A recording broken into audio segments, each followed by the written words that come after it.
The Problems of Work, Scientology Applied to the Workaday World, by L. Ron Hubbard.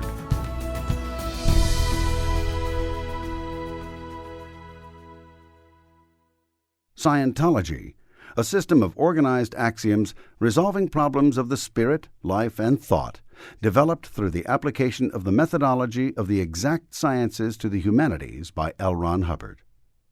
The term Scientology is taken from the Latin "scio," knowing in the fullest meaning of the word, and the Greek word logos, study of.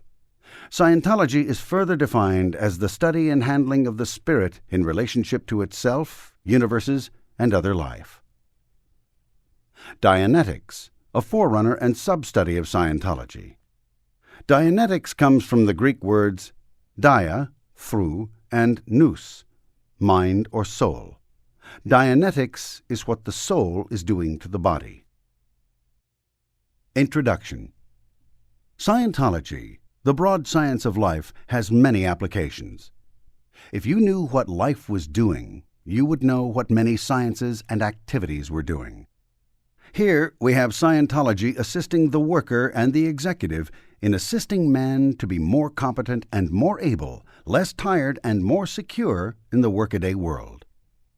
Scientology is already in use in many of the larger businesses of Earth. They have found they could use it. L. Ron Hubbard. Chapter 1. On what does holding a job depend? On what does holding a job depend? Familial connections, who you know, personal charm, luck, education, industry, interest, intelligence, personal ability? To one grown old and even somewhat cynical in the world of work, the first several seem to have dominance. Only the young appear to be left with the illusion or delusion that personal ability, intelligence, interest, education, and industry have anything to do with it. And the very, very cynical would have us believe that, indeed, these are only the symptoms of being very young. We have too often seen the son become the foreman, the new son-in-law, yesterday the shipping clerk, soar to board membership. And we all too often have known that the son and son-in-law not only had no aptitude in the first place, but, with no fear of discipline, acted more carelessly of the firm than the worst employee present. Familial connection is something dependent upon the accident of what one is born, an accident rather than, too often happens, a condemnation to involuntary lineage. But leaving familial connection until some other day, what have we left? There is who you know. Personal connection plays a dominant part in obtaining, keeping, and improving a position. There can be no doubt of this. One has a friend who works for the Jim Jambo Company. The friend knows of an opening. The friend has other friends, and these still other friends. And so into Jim Jambo Company one can settle down and work with some security and hope of rise. And then there is the matter of personal charm. How often have we seen the young stenographer who couldn't spell cat suddenly soar, with her typing fingers still all thumbs, to the post of executive secretary to the boss, wherein, while she can't spell cat any better, she can certainly spell rise and rise again, and perhaps even supper club or diamond necklace. And we have also seen the young man with a good front soar above his elders because he could perhaps tell the right joke or play a slightly worse game of golf. We have seen, too, the factor of education all gone awry in firms and governments where the trained man, at how much cost of eyesight, becomes learned beyond credit, yet passed over for some chap who didn't have a degree to his name beyond a certain degree of push. We have seen the untutored madly ordering the millions and the wise advising a score. Industry, as well, seems to have scant place to those cynical few of us who have seen it all. The eagerness of the young to slave is all too often braked by the older head who says, "Why get in a sweat about it, young'un? It'll all come out the same." And perhaps we've stayed after hours and daubed ourselves with ink, or lingered at our post beyond all demand of duty, only to watch, in times to come, the lazy one we scorned draw the better pay. And we've said it isn't justice, something less than that. And interest, too, we've seen come all to naught. When our absorption in the deadly game of firm or unit with its rivals made us lay aside and neglected our own wife or life, and when we've burned the night and leisure time to work out solutions gauged to save our firm, and have sent them in and have had them come back neglected, and soon have beheld our fellow worker, whose total interest was a man or stamps and not the firm at all, go up to higher posts, we had some cause to be less interested, we thought. And interest in our work became condemned by those around us, who, not understanding it, became tired of hearing it in our mouths. Intelligence, against this hard-beaten parade of broken illusions, would seem to have no bearing whatever upon our fates. When we see the stupid rule the many, when we see the plans and decisions passed that would have been condemned even by the children of the workers, we wonder what intelligence could have to do with it. Better to be dumb, we might come to think, than have our own wits continually outraged by the stupidities which pass for company planning. Personal ability, against this torrent, this confusing chaos of random causes for promotion and better pay, would seem a wasted item. We have seen our own wasted. We have seen the abilities of others scorned. We have seen the unable rise, while the able remain neglected or even unemployed. So personal ability would not seem the factor it might once have been to us, small cogwheels in the clashing gears of business fate. It must, then, certainly be luck, and nothing but luck, the whole way down. And so it seems to appear, even to an experienced eye, that the obtaining, the holding, and the improving of a job are all dependent upon a chaos of causes, all of them out of our control. We accept, instead of orderly expectancy, a tumbling mass of accidentals as our fate. We try a little. We dress well and cleanly in order to apply for a position. We take ourselves to the place of work daily. We shuffle the papers or the boxes or the machinery parts in a fashion we hope will pass. We leave by crowded transport to our homes and expect another day's dull toil. Occasionally we start up a correspondence course to give us a small edge on our fellows, and often drop it before it is done. It seems that we cannot even do this little to help us on our way against this flood of accidentals. We become ill. We run out of sick leave. Still, but hardly recovered, we now have no job. We become the victims of an accidental cabal or slander, and we have no job. We are thrust up against jobs we cannot do, and then again we have no job. We grow too old. Our time is spent in remembering how fast we once were, and one day we have no job. The lot of the man in the workaday world is uncertainty. His goal is security, but only few attain that goal. The rest of us worry from day to day, from year to year, about our ability to get work, hold work, improve our lots. And all too often our worst fears take place. Once we had the rich to look toward and envy, but now the taxes which we bear have reduced, despite their clever accountants, even their number. States and governments rise and promise us all security, and then give us restrictions which make that seem shaky too. From day to day, new threats impose themselves on our consciousness. A world where the machine is king makes man a cog, and we are told of new developments which do the work of thousands of us, and so we starve. The advertisements thrust at us, in our transports, newspapers, streets, radios, and TV, all manner of things to own. And no matter how delightful they are to own, we, the men who make them, can't own them, not on our pay. And Christmases leave us a little ashamed at how little we can buy, and we make the coat do just another year. And the years advance, and we grow no younger. And each hour confronts us with the accidents which might make or break our futures. No wonder we believe in luck alone. Well, there is the problem. To eat, we must have a job. To live, we must continue to be acceptable on our jobs. To better ourselves, we must hope for the breaks. And it all appears a huge, disheartening confusion composed of accidents, good luck and bad luck, or drudgery with nothing to win at the end of it. What would you give for something to lift you out of such ruts? Perhaps you are not in them. But if not, you're one of the lucky ones. Men, to escape these ruts, have perpetrated the bloodiest wars and revolutions of history. Whole dynasties have been cut to dust in an overpowering convulsion born from despair. Jobs get few. Holding them becomes more and more accidental. At last, none can longer stand the strain of insecurity, and the answer is raw, red revolution. And does this come to anything? No.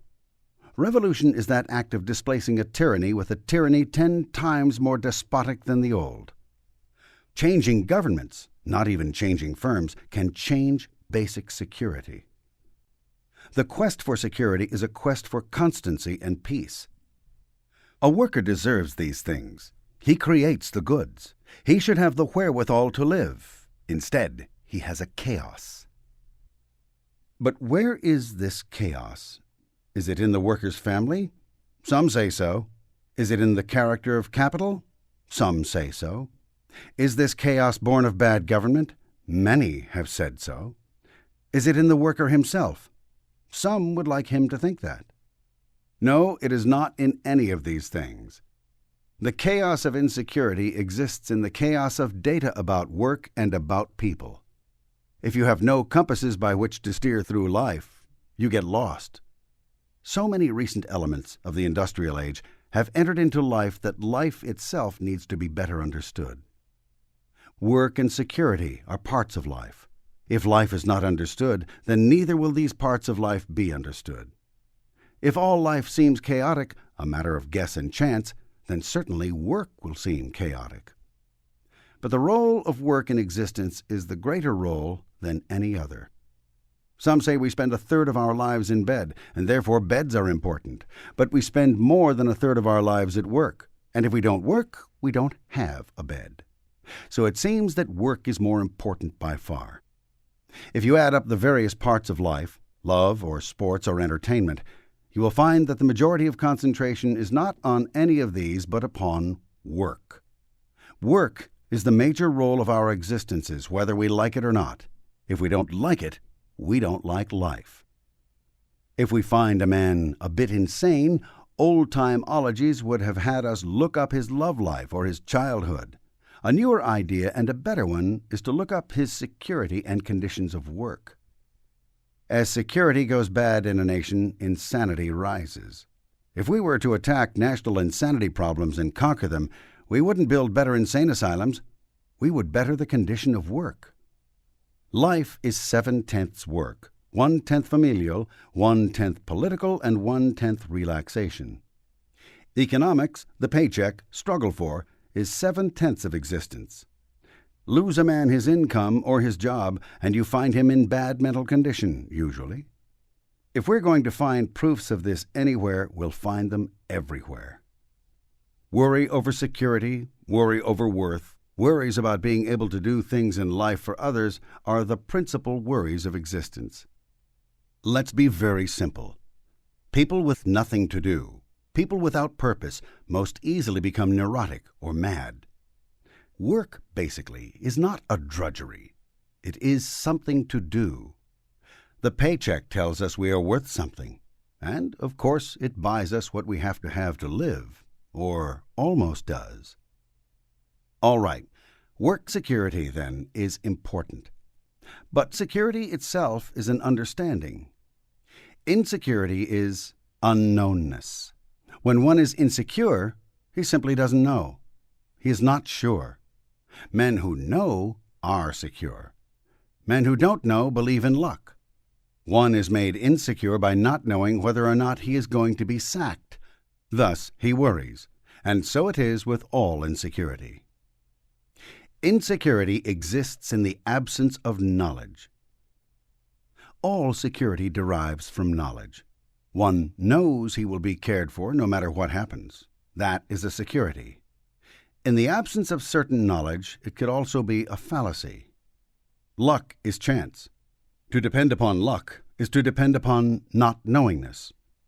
But, in truth, how could one have knowledge about life when life itself had not been brought, as knowledge, into order?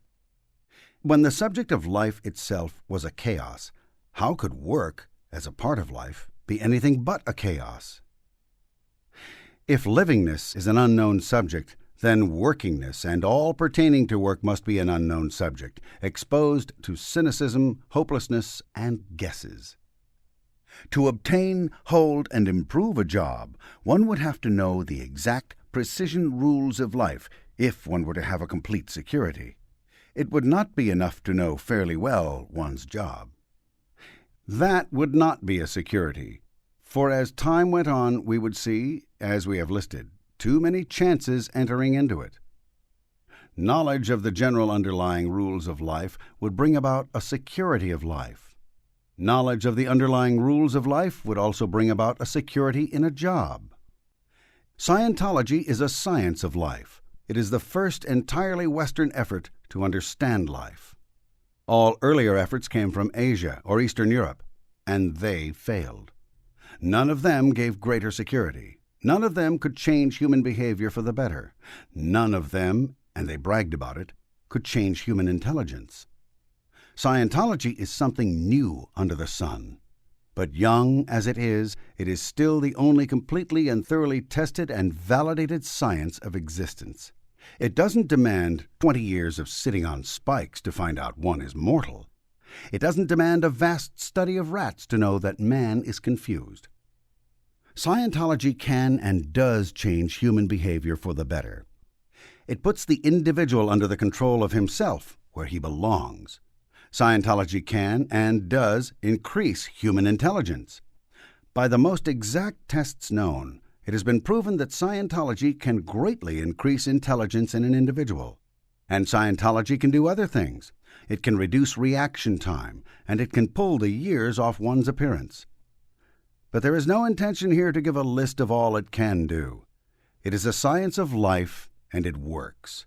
It adequately handles the basic rules of life, and it brings order into chaos.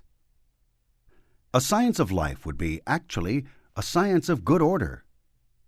Such things as accidents and luck would, if you could but understand their underlying principles, be under your control. As we have seen here, even those who aren't cynical can see that many chances enter into obtaining, holding, and improving one's job.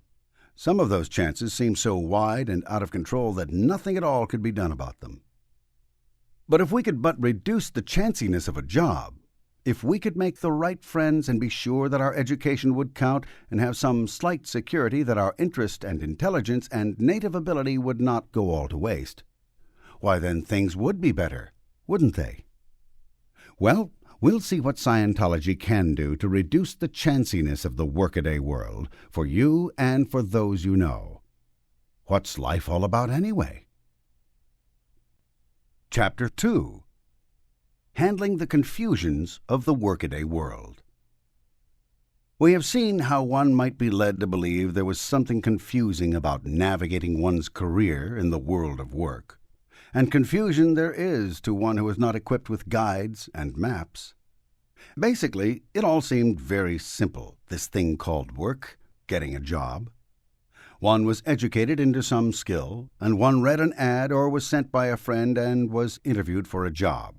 And one got it, and then reported every day and did the things assigned and, as time went on, hoped for a raise in pay. And time, going even further on, brought one to hope for a pension or a governmental regime that would pay old age benefits, and that was the simple pattern of it. But times change, and simple patterns have a habit of being deranged. The various incidents and accidents of fate entered into the picture. Completely aside from personal factors, larger views alter things. The government in sweeping economy fails to grant adequate pension.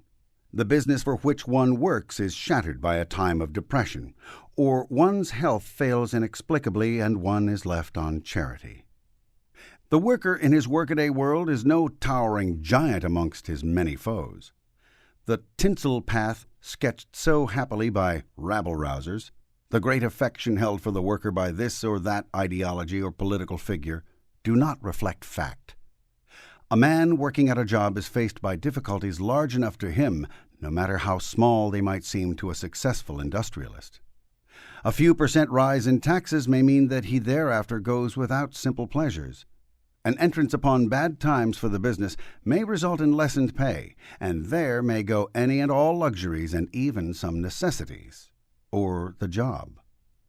The effect of international currents, governments, business trends, and markets, all usually beyond his concern, the worker is perfectly entitled to believe that his fate is not quite entirely predictable. Indeed, he might even be entitled to be confused. A man can starve to death in a few days. Few workers have many days of margin in their pockets if the currents change. Thus, many things, which would be no vast problem to the very secure, are watched as menaces by the worker.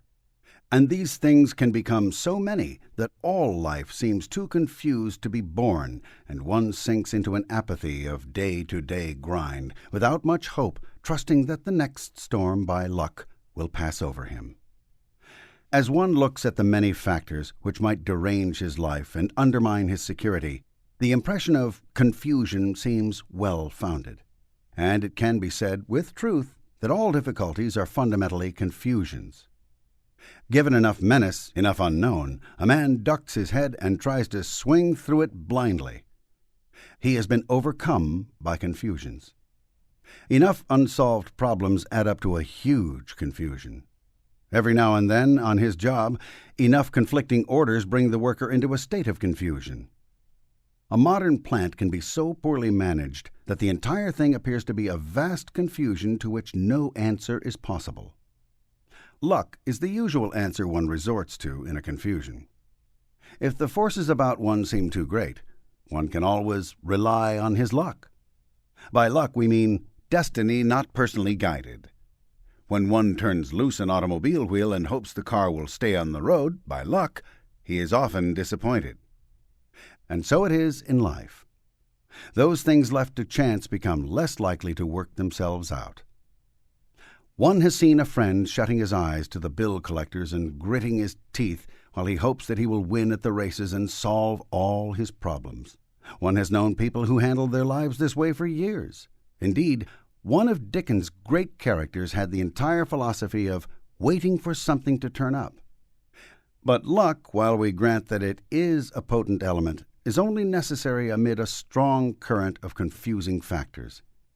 If one has to have luck to see him through, then it follows that one isn't any longer at his own automobile wheel, and it follows, too, that one is dealing with a confusion. A confusion can be defined as any set of factors or circumstances which do not seem to have any immediate solution. More broadly, a confusion in this universe is random motion. If you were to stand in heavy traffic, you would be likely to feel confused by all the motion whizzing around you. If you were to stand in a heavy storm with leaves and papers flying by, you would be likely to feel confused. Is it possible to actually understand a confusion? Is there any such thing as an anatomy of confusion? Yes, there is. If, as a switchboard operator, you had 10 calls hitting your board at once, you might feel confused. But is there any answer to the situation? If, as a shop foreman, you have 3 emergencies and an accident all at the same time, you might feel confused. But is there any answer to that? A confusion is only a confusion so long as all particles are in motion. A confusion is only a confusion so long as no factor is clearly defined or understood. Confusion is the basic cause of stupidity. To the stupid, all things except the very simple ones are confused. Thus, if one knew the anatomy of confusion, no matter how bright one might be, he would be brighter. If you have ever had to teach some young aspirant who is not too bright, you will understand this well. You attempt to explain how such and so works. You go over it and over it and over it. And then you turn him loose and he promptly makes a complete botch of it. He didn't understand. He didn't grasp it. You can simplify your understanding of his misunderstanding by saying, very rightly, he was confused. 99% of all education fails, when it fails, on the grounds that the student was confused. And not only in the realm of the job, but in life itself. When failure approaches, it is born, one way or another, from confusion. To learn of machinery, or to live life, One has to be able either to stand up to confusion or to take it apart. We have, in Scientology, a certain doctrine about confusion. It is called the doctrine of the stable datum. If you saw a great many pieces of paper whirling about a room, they would look confused until you picked out one piece of paper to be the piece of paper by which everything else was in motion. In other words, a confusing motion can be understood by conceiving one thing to be motionless. In a stream of traffic, all would be confusion unless you were to conceive one car to be motionless in relation to the other cars, and so to see others in relation to the one. The switchboard operator, receiving 10 calls at once, solves the confusion by labeling, correctly or incorrectly, one call as the first call to receive her attention. The confusion of 10 calls all at once becomes less confusing the moment she singles out one call to be answered.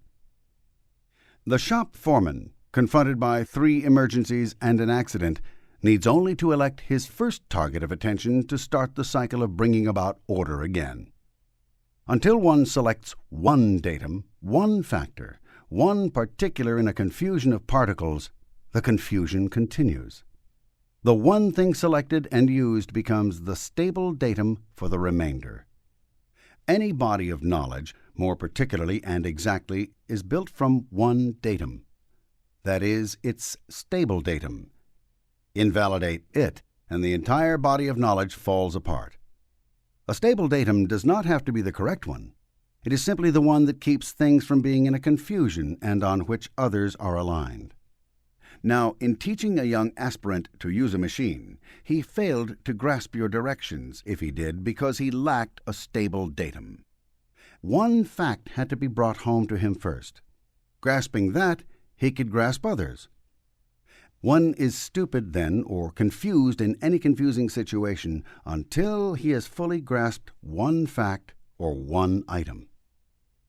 Confusions, no matter how big and formidable they may seem, are composed of data or factors or particles. They have pieces. Grasp one piece or locate it thoroughly. Then see how the others function in relation to it, and you have steadied the confusion. And relating other things to what you have grasped, you will soon have mastered the confusion in its entirety. In teaching a boy to run a machine, don't throw a torrent of data at him and then point out his errors. That's confusion to him. That makes him respond stupidly. Find some entrance point to his confusion, one datum. Tell him, this is a machine. It may be that all the directions were flung at someone who had no real certainty, no real order in existence. This is a machine, you say. Then make him sure of it. Make him feel it, fiddle with it, push at it. This is a machine, tell him. And you'd be surprised how long it may take, but you'd be surprised as well how his certainty increases. Out of all the complexities he must learn to operate it, he must know one datum first. It is not even important which datum he first learns well. Beyond that, it is better to teach him a simple, basic datum. You can show him what it does. You can explain to him the final product. You can tell him why he has been selected to run this machine. But you must make one basic datum clear to him, or else he will be lost in confusion. Confusion is uncertainty. Confusion is stupidity. Confusion is insecurity. When you think of uncertainty, stupidity, and insecurity, think of confusion, and you'll have it down pat. What then is certainty? Lack of confusion. What then is intelligence? Ability to handle confusion. What then is security? The ability to go through or around or to bring order to confusion. Certainty, intelligence, and security are lack of or ability to handle confusion. How does luck fit into confusion? Luck is the hope that some uncontrolled chance will get one through. Counting on luck is an abandonment of control. That's apathy. There is good control and bad control. The difference between them is certainty and uncertainty. Good control is certain, positive, predictable. Bad control is uncertain, variable, and unpredictable. With good control, one can be certain. With bad control, one is never certain. A foreman who makes a rule effective today but not tomorrow, who makes George obey but not James, is exercising bad control. In that foreman's wake will come uncertainty and insecurity, no matter what his personal attributes may be. Because there can be so much uncertain, stupid control, some of us begin to believe that all control is bad, but this is very far from true. Control is necessary if one would bring any order into confusions. One must be able to control things, his body, his thoughts, at least to some degree, to do anything whatever. A confusion could be called an uncontrolled randomness. Only those who can exert some control over that randomness can handle confusions. Those who cannot exert control actually breed confusions. The difference between good and bad control then becomes more obvious. The difference between good and bad here is degree. A thorough, positive control can be predicted by others. Therefore, it is good control. A non-positive, sloppy control cannot be predicted. Therefore, it is a bad control. Intention also has something to do with control. Control can be used for constructive purposes or destructive purposes. But you will discover that when destructive purposes are intended, bad control is used. Thus, there is a great deal to this entire subject of confusion. You may find it rather odd for confusion itself to be used here as a target, but you will find that it is an excellent common denominator to all that we consider evil in life. And if one can become master of confusions, his attention is freed for constructive activity. So long as one is being confused by confusions, all he can think about are destructive things. What he wants to do most is to destroy the confusion. So let us then learn first how to destroy confusions, and this we find is a rather simple thing. When all particles seem to be in motion, halt one and see how the others move according to it, and then you will find less confusion present. With one adopted as a stable datum, others can be made to fall in line. Thus, an emergency, a machine, a job, or life itself can be viewed and understood, and one can be free. Let us take a glance at how this works. In the first chapter, we listed a number of things which might influence obtaining, holding, and improving a job. One can handle this entire problem, as people most often do, by entering into the problem the single datum, I can get and hold a job. By clutching to this as a single belief, the confusions and insecurities of life become less effective, less confusing. But suppose one has done this. Without further investigating the problem, one, when young, gritted his teeth and shut his eyes and said, I can get and hold a job, come what may. Therefore, I am not going to worry about the economics of existence any more. Well, that was fine. Later on, without warning, one got fired. One was out of work for 10 weeks. He felt then, even when he did get a new job, less secure, less confident. And let us say that some accident occurred and one was out of a job again. When once more unemployed, he was once more even less confident, less secure. Why? Let us take a look at the opposite side of this doctrine of the stable datum. If we do, we learn that confusions are held ineffective by stable data, and that when the stable datum is shaken, the confusion comes into being again. Let us envision a confusion as stopped. It is still scattered, but it is stopped. What stopped it? The adoption of a stable datum. Let us say that one was bothered badly in the home by a mother-in-law. One day, after a quarrel, one stalked out and by inspiration said to himself, all mothers-in-law are evil. That was a decision. That, rightly or wrongly, was a stable datum adopted in a confusion. At once one felt better. He could deal with or live with the problem now. He knew that all mothers-in-law were evil. It wasn't true, but it was a stable datum.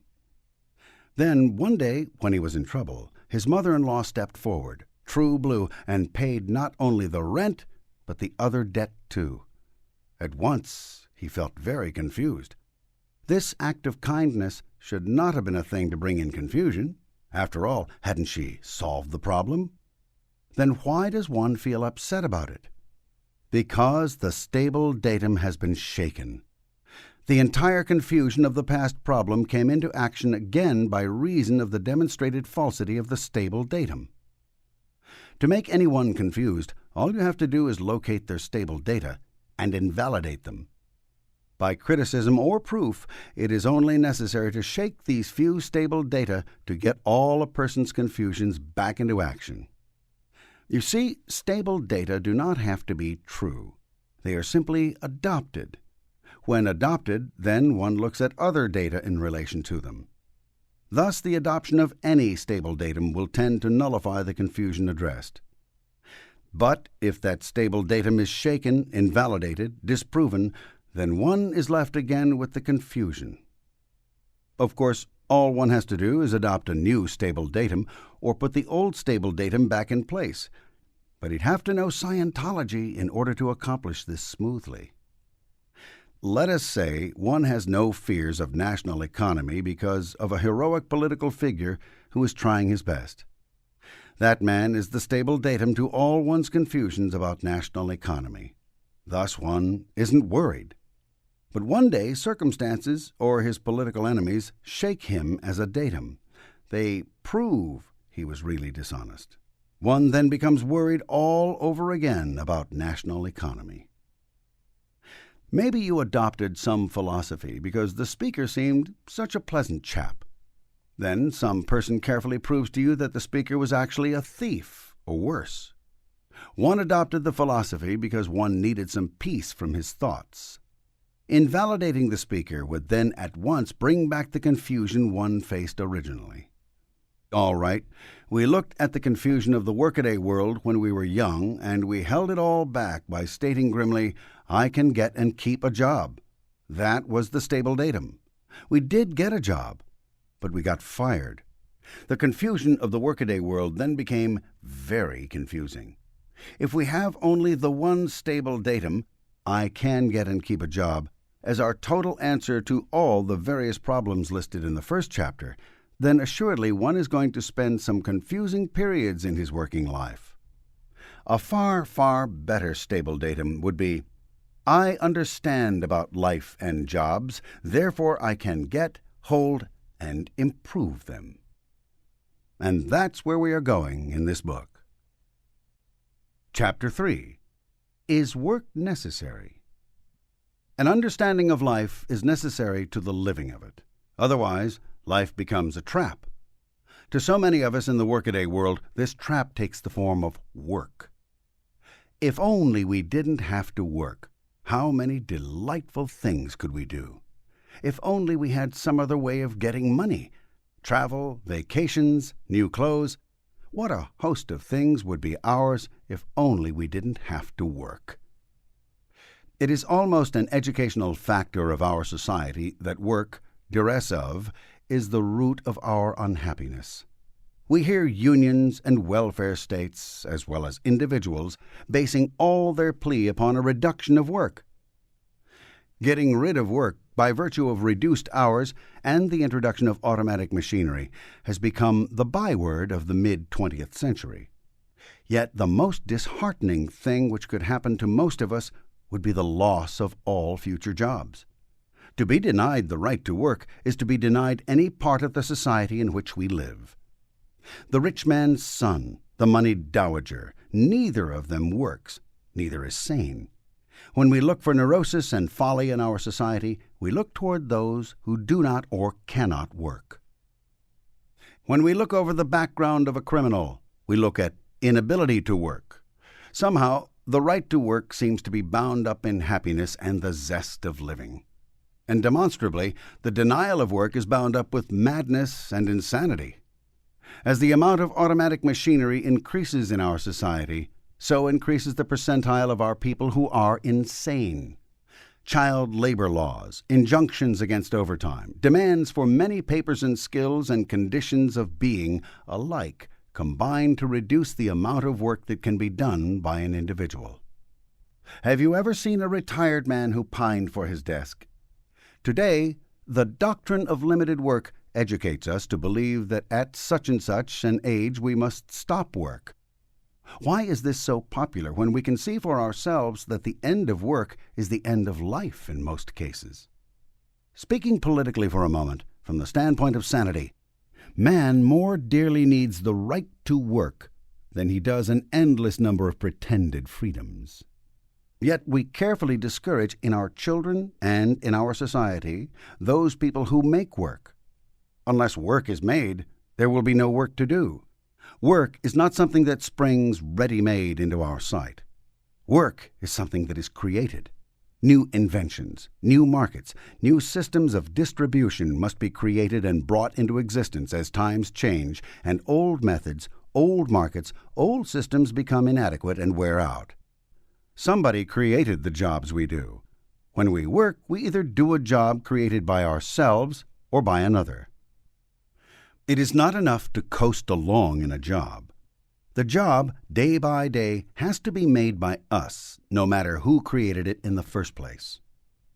To work is to participate in the activities of our society. To be refused a part in the activities of our society is to be cast out by it. Somebody invented the difference between work and play. Play was seen to be something that was interesting, and work was seen to be something that was arduous and necessary and therefore not interesting. But when we have our vacations and go and play, we are usually very glad to get back to the daily grind. Play is almost purposeless. Work has a purpose. In truth, only the constant refusal on the part of the society to give us work results in our distaste of work when it exists. The man who cannot work was forbidden the right to work. When we go back in the history of the notoriously unable to work criminal, we find that he was first and foremost convinced that he must not work. He was forbidden to work, whether by his father or mother or school or early life. Part of his education was that he must not work. What was left? Revenge upon the society which refused to let him take part in its activities. Let us redefine work and play. Play should be called work without a purpose. It could also be called activity without purpose. That would make work be defined as activity with purpose. Where we have fault to find with working, it grows out of our own fear that we will not be permitted to continue work. There is nothing wrong with automation, with all this installation of machines to do our work, so long as the powers that be remember to create additional work for us. Automation could be a blessing to the whole world, providing as many new jobs are invented as were disposed of by machinery. Then we'd have production. And if the powers that be didn't fumble their basic economics and created enough money for us to buy all the new products, there would be prosperity indeed.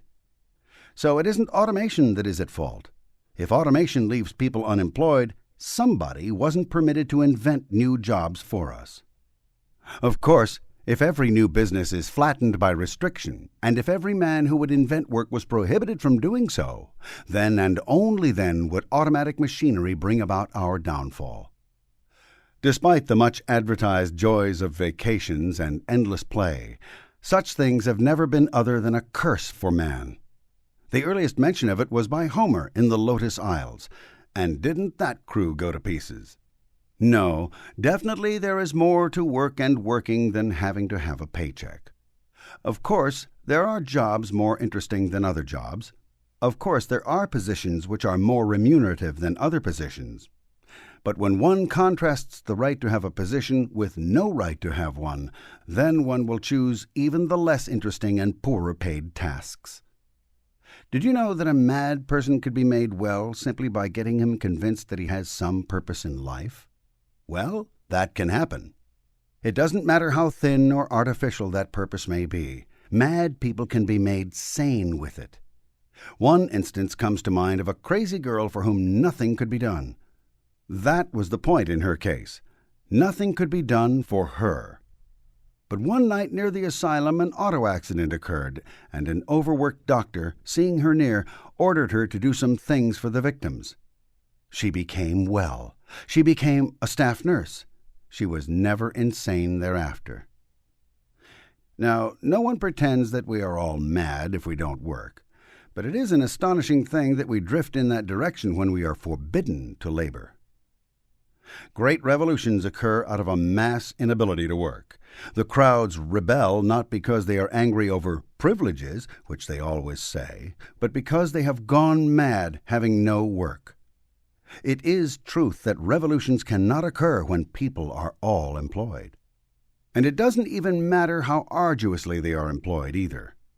Revolutions occur when people have been too often forbidden to work. They go up in madness, and the state often comes down in ruins. No revolution ever won anything. Life evolves into a better condition by means of hard work, not by threats. If automatic machinery threw enough people out of work, even though the machines were producing aplenty, there would be a revolution. Why? Because by robbing them of work, people have been robbed of a purpose in life. When that goes, all goes. A good purpose, a bad purpose, it does not matter so long as a purpose exists. Why? Now, do not think we have strayed very far from the last chapter. We haven't. Here is an understanding of life. Life has certain stable data that are the stable data of livingness. Once grasped, then life and that part of it called work can be understood. Life is basically a created thing, but it has many elements in it creating against many other elements in it. A confusion occurs whenever two or more things start creating against each other. Thus, life, viewed impartially, can seem to be a confusion. If one were to sit amongst all this livingness, all this creatingness, all this warfare without any purpose, his existence in its entirety would be fatal. To be part of a universe, a civilization, and yet to have no purpose is the root to madness. The exertion of energy, the exercise, the time spent, the things done are all of a lower order of importance. Just to have something to do and a reason to do it exerts a control over life itself. If you have no purpose, you have no purchase on that small first particle necessary to make the whole understandable. Thus, life can become a terrible burden. In the United States in the 1930s, and in other lands as well, there was something called a depression. It came out of a lack of understanding of economics during a period of transition into a machine age. During it, a great president saw that work had been denied to his people. He created work. He thought he did it to get money into circulation to buy all the things the country could now make. Therefore, he did not really rescue the bulk of his people from despair. For the work he gave them was to be carelessly done, poorly done. All that was being demanded was time spent on the job. He had a wonderful opportunity to turn a country into a beautiful thing, but the work given had no purpose. Men who detest one job or another detest it because they can't see where it is going or can't believe they are doing any important thing. They are working. That is to say, they report and go through motions and draw a paycheck, but they aren't truly a part of the scheme of things. They don't feel they have anything to win. In our civilization, the stable datum to the confusion of existence is work, and the stable datum of work is purpose. Even if the purpose is just getting a paycheck, it is still purpose. Any of us probably could do more important things than we are doing. Any of us could use some changes in our tasks, but none of us, and still stay alive and sane, could do without something to do. When we grow timid in the face of circumstance, it is because our purposes, our stable data, have been invalidated. It is, as we have shown, rather easy to knock a person into a state of confusion. All you have to do is locate his stable datum on any subject and shake it. This is a trick we all use. For instance, we are arguing about economics with a friend. We don't agree with him. We ask him where he got such an idea. He says somebody wrote it in such and so. We attack the writer or the paper and discredit it. In other words, we win our argument by shaking his stable datum as nearly as we can find it. Life is competitive. Many of us forget we are part of a team called man, in contest with who knows what else to survive. We attack man and attack our friends.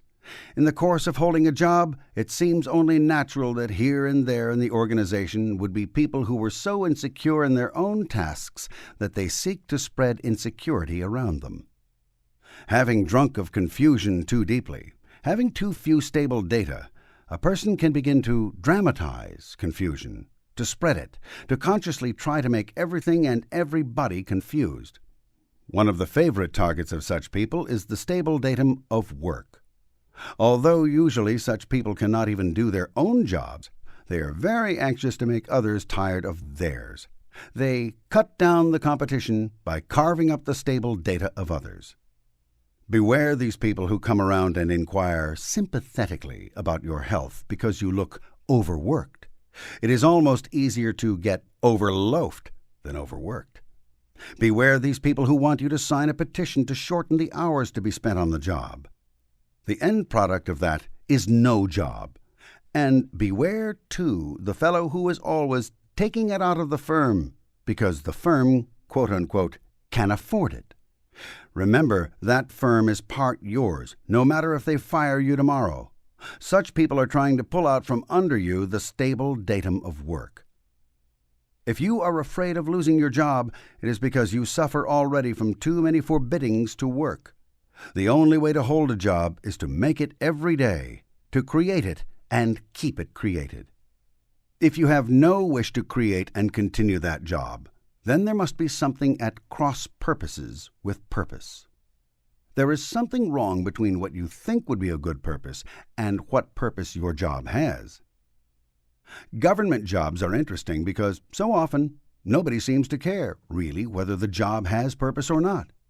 Too often the purpose of having a government job is just to have a government job. Here, in particular, one has to understand about life and work itself. For a government job has to be created continually to continue. And if it seems to have no purpose, then one should look over government itself and get at its purpose.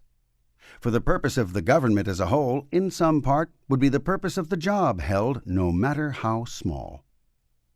Anyone suffering from a distaste for work must basically have a feeling that he isn't really allowed to work. Thus, work is not a stable datum in life. And he must have, as well, some cross-purpose about the purposes of his job. And, too, he usually is associated with people in his job who are trying to make work into something less than tasteful. But he is to be pitied because he is unhappy. He is unhappy because he is confused. Why is he confused? Because he has no stable datum for his life. And a stable datum for life itself is the basis of good living as well as good job orientation.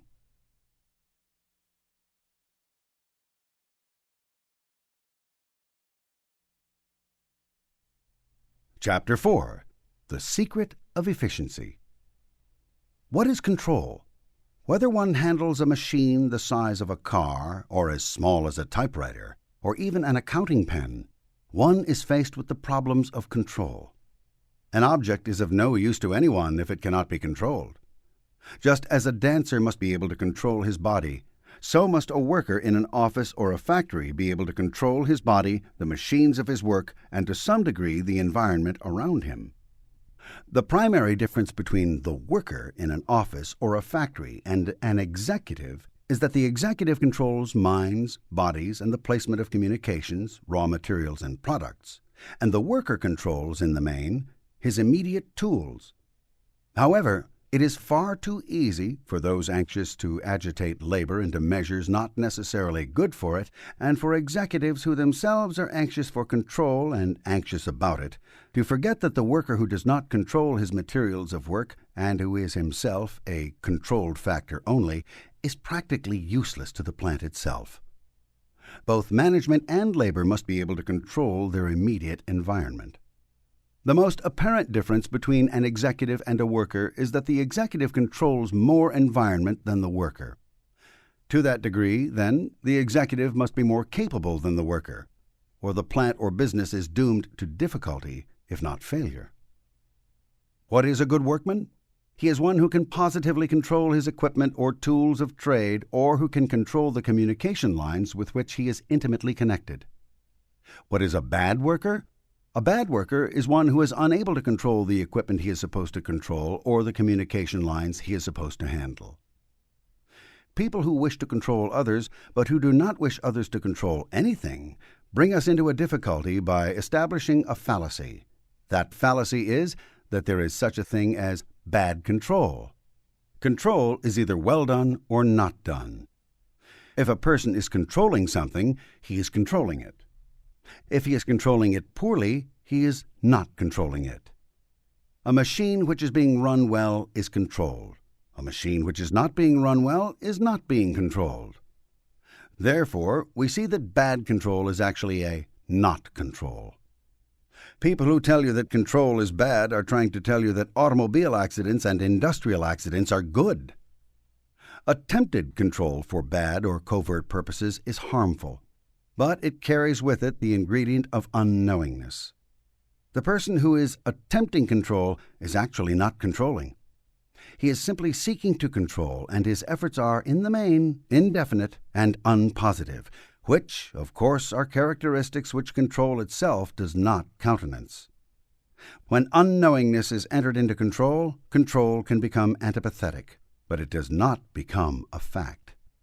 If you have ever covertly controlled your car, you will understand what is meant. If you handled your steering wheel in such a way that the car would not know which way it was then supposed to go, you would soon be involved in difficulties. You must handle the steering wheel of a car in such a way that the car then turns the proper turns and remains on a straight course on a straight road. There is nothing hidden about your intention of controlling the car, and there is nothing unknown about the response of the car. When a car fails to respond to your handling of the steering wheel, control has ceased to exist. In other words, one either controls something or he does not. If he does not, we have developed a misnomer. We have developed the idea that there is such a thing as bad control. People who have been badly controlled, which is to say, who have been merely shaken up and have not been controlled at all, begin to believe there is something bad about control. But they would really not know what control is, since they have not been controlled in actuality. To understand this further, one would have to know one of the very basic principles of Scientology, which is the anatomy of control. In part, this principle consists as follows. Control may be subdivided into 3 separate parts. These parts are start, change, and stop. Start, change, and stop also comprise a cycle of action. The cycle of action is seen in the turning of a simple wheel. The wheel starts, and then any given spot on it changes position, and the wheel is stopped. It does not matter how long the wheel is in motion, it still follows this cycle of action. A man walking a short distance starts, changes the position of his body, and stops his body. He has, if he does this, completed a cycle of action. On a longer span, a company starts, continues, and at some date, early or late, ceases to exist. In change, we get change of position in space or change of existence in time. In start, we have simply start, and in stop, we have simply stop. Things may start slowly or rapidly. Things may stop slowly or rapidly. Things may change very rapidly while they are going. Thus, the rate of start, the rate of change, and the rate of stop have little to do with the fact that a cycle of action does consist of start, change, and stop. The ancients referred to this cycle of action in a much more detailed fashion. We find the Vedic hymns talking about a cycle of action in this wise. First, there is chaos, then from the chaos something emerges. It can be said to have been born. It grows, it persists, it decays and dies, and chaos ensues. Although this, in essence, is an inaccurate statement, it is the earliest example of a cycle of action. A modern Scientology example of a cycle of action is much more simply stated and is much more accurate. A cycle of action is start, change, and stop. This parallels another cycle of action, which is that of life itself. The cycle of action of life is creation, survival, and destruction. Survival could be said to be any change, whether in size or in age or in position in space. The essence of survival is change. Creation is, of course, starting. Destruction is, of course, stopping. Thus we have, in Scientology, two very useful cycles of action. The first of them being start, change, and stop, and the more detailed one being create, survive, destroy. Start, change, and stop imply the condition of a being or an object. Create, survive, destroy imply the intention of life toward objects. Control consists entirely of starting, changing, and stopping. There are no other factors in positive control. If one can start something, change its position in space or existence in time, and stop it, all at will, he can be said to control it, whatever it may be. If one can barely manage to start something, can only with difficulty continue its change of position or existence in time, and can only doubtfully stop something, he cannot be said to control it well, and, for our purposes, he would be said to be able to control it poorly or dangerously. If he cannot start something, if he cannot change its position in space, if he cannot stop something, then he is definitely not in control of it. If he is trying to start, change, and stop something or somebody without positively doing so, he has entered unknowingness into the activity, and the result will be questionable, to say the least. Thus, there is such a thing as good control. Good control would consist of knowingness and positiveness. A girl who can start a typewriter, continue its motion, and then stop it, could be said to be in control of the typewriter. If she had difficulties in starting it, in continuing its action, and in stopping it, she would not only be in bad control of the typewriter, she would be a bad stenographer. Where bad control enters in, so enter incompetence, accidents, difficulties, disobedience, inefficiency, and, not the least, considerable misery and unhappiness. As we define bad control as not control, or as an unknowing attempt at control without actually affecting control, it can be said that unpositiveness results in a great many difficulties. To give you some idea of how far this might go in life, you might get the idea of being moved around in a room by somebody. This somebody would tell you to go to the desk, then would tell you to go to a chair, then would tell you to go to the door. Each time he tells you to go somewhere, you of course have to start yourself, change your body's position, and stop yourself. Now, oddly enough, you would not mind this if you knew that somebody was telling you to do it, and you were capable of performing the action, and you were not receiving orders in such a wise as to interrupt your obedience of the command before you completed it. But let us say, for instance, that somebody told you to go to the desk, but before you arrived at the desk, told you to go to a chair, but before you arrived at the chair, told you to go to the door, and then claimed you were wrong in not having gone to the desk. You would be, at that time, confused. This would be bad control, since it does not permit you to finish any cycle of action before another cycle of action is demanded of you. Thus, your cycles of action become involved, and a confusion results. But this, in essence, would not be control, since control must involve an understandable or knowing positiveness. Good control would not change the order before you had a chance to arrive at the desk, would let you arrive at the desk before you were asked to start again for the chair, and would let you arrive at the chair before you were asked to start again for the door. Now, you would not mind the positive control. But it is certain that you would be quite upset by the broken series of orders which did not permit you to finish any cycle of action. Now, to give you some idea of how this could influence one's life. Which would you rather have give you a series of orders, such as above to move around a room? Your father or your mother? It is certain that you had the most trouble with the parent you would not have chosen to have given you those orders. Control is so far from being bad that a person who is sane and in very good condition does not resent good positive control, and is himself able to administer good positive control to people and objects. A person who is not in very good condition resents even the most casual directions and is actually not capable of controlling people or objects. The latter person is also inefficient and has many difficulties with work and with life. When a person cannot control things, or when he resists things controlling him, he involves himself with difficulties not only with people, but with objects. It is also apparent that people with control difficulties more readily become ill and fail in other ways.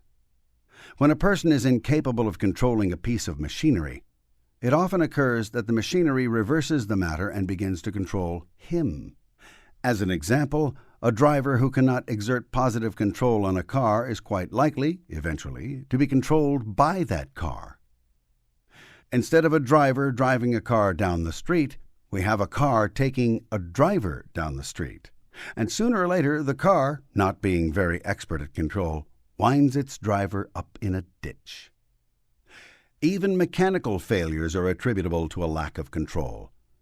It will be discovered that an individual who cannot easily control a machine is quite likely to have considerable difficulties with that machine. The machine itself suffers, sometimes in nearly inexplicable ways.